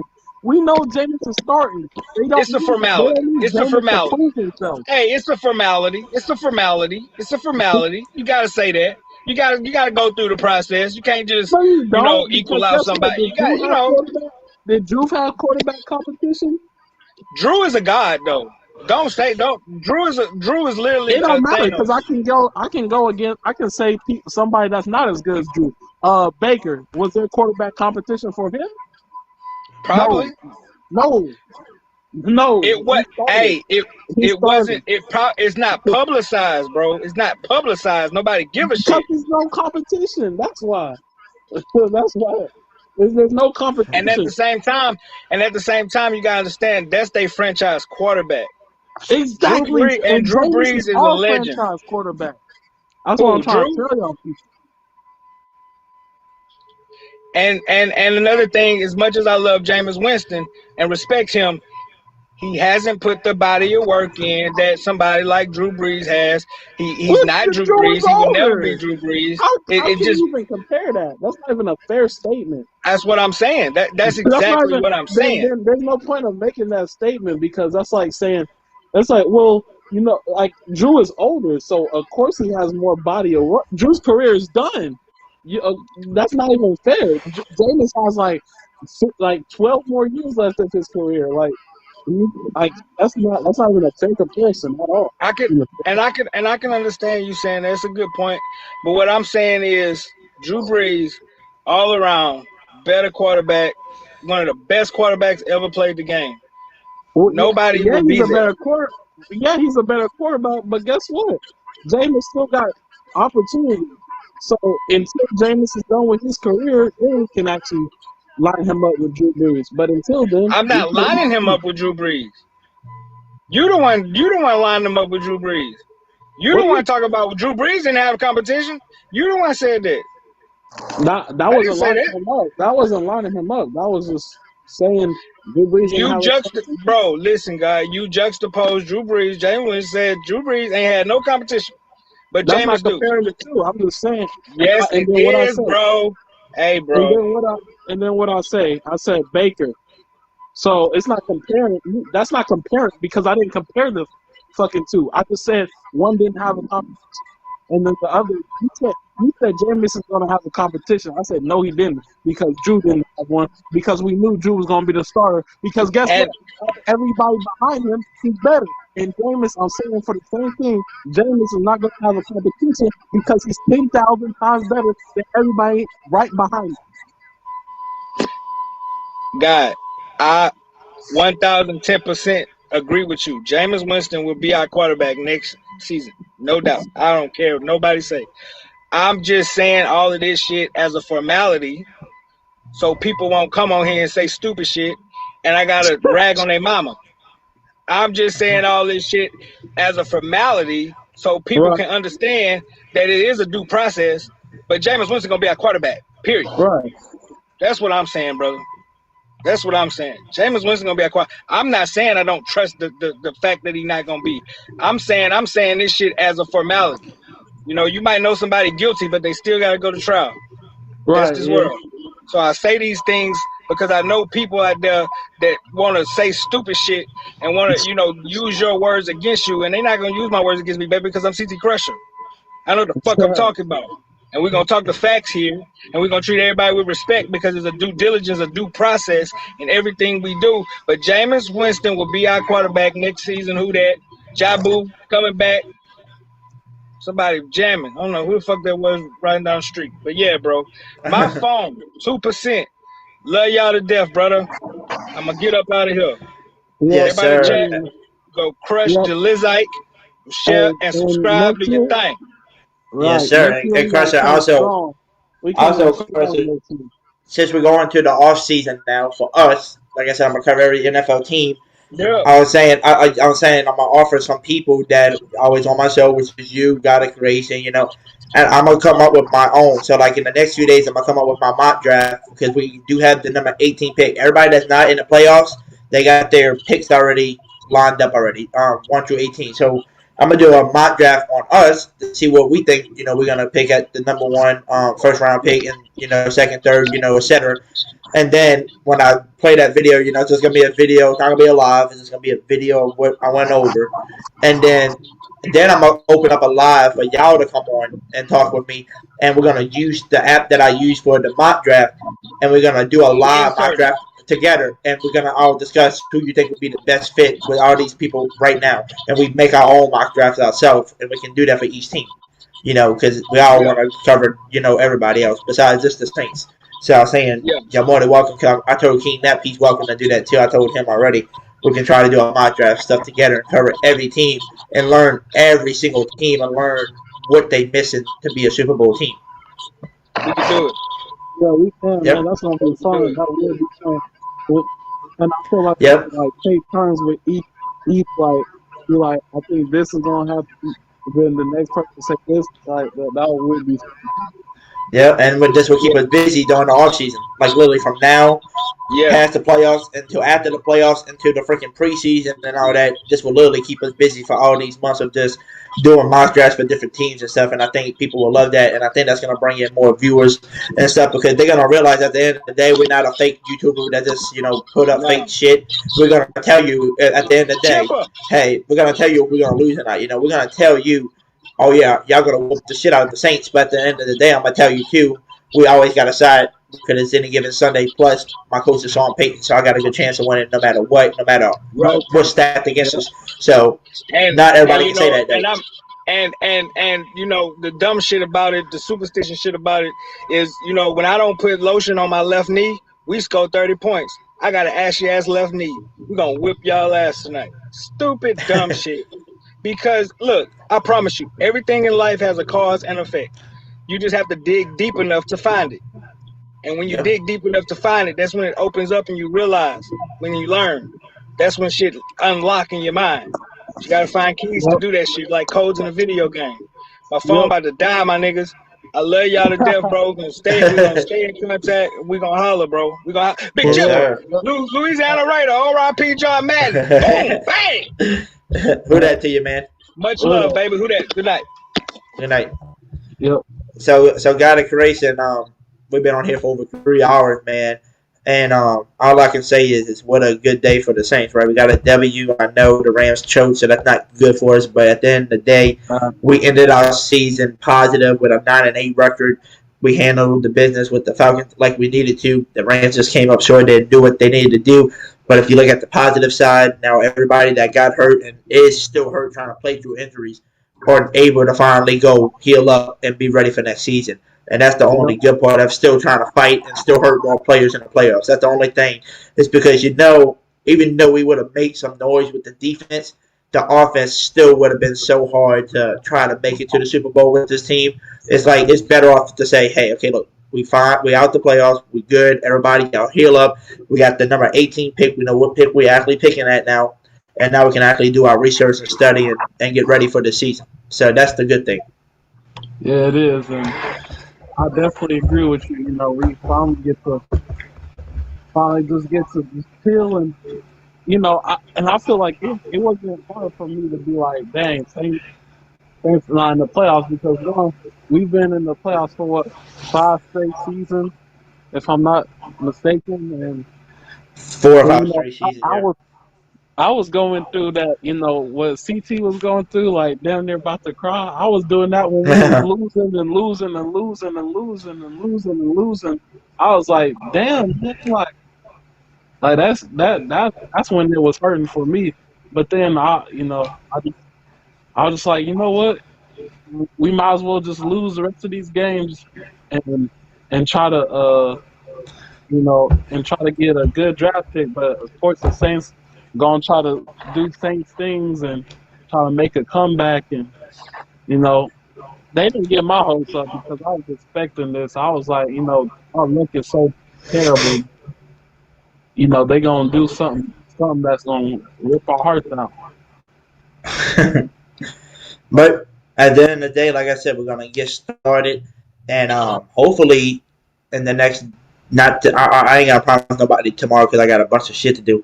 But maybe Tuesday or Wednesday, hopefully I'll have one of the mock drafts completed for y'all, and I can do the video and get that out there. And then once I get that video out there for the Saints mock draft, then I can have a live podcast, a live mock draft with y'all on here, and we can all decide who we think we should go. And then, like I said, then I'll move on to the next team. Whoever's the first NFL team, the next team that I want to cover, we'll do a mock draft on them. And but I think the first 18, videos that in the mock draft we're gonna do first. Number one is our Saints. That's who I'm going with. That's my team. I got to do them first. You get my fans that have been supporting me, what they want, the mock draft. Now the other 17 teams can beat the other 17 picks, right? Whoever's got pick number 1, the Jags. Whoever's got pick number 2, which I think is like the Houston Texans or whoever the hell is after them. So we can cover all those people first because the other people are still going to be in the playoffs. So they're going to want to know what you think these people are going to want since they're not in the playoffs and what do they need to help them push them into the playoffs. So we can do all that, later on. But like I said, I had a great day. I got to have a watch party with everybody. It was fun. Like I said, it was fun. It was fun listening to everybody. Like even Jerry said it. He said even though we didn't make the playoffs, he had fun today. It was fun. Yeah, just talking it up all back and forth over here. Like I said, I think I'm gonna try to start doing next year some more watch parties, and just have everybody on as we talking instead of just me talking to y'all by myself during the watch party. I think it'll be more fun. But with that being said, everybody, y'all, I'm glad that the season we ended with a positive record of 9-8. The team fought hard and did what they could with all the adversity that they did. And with that being said, like I said, I'm going to start covering everybody now. It's the off season, so I'm going to start covering everybody. I'm going to start doing some mock drafts, everything you need to know. I'm going to cover it. We're going to cover free agency, you name it. So hopefully the next few days I can come out with a video for y'all with the mock drafts. And then after that, we're going to start going live with some live mock drafts. So everybody, all I can say is who that to y'all. Ladies and gentlemen, boys and girls, children of all ages, get ready for an entertainment explosion. Get ready for an avalanche of awesomeness. Get ready to go live with your boy. Here he is, Hoodie Jube.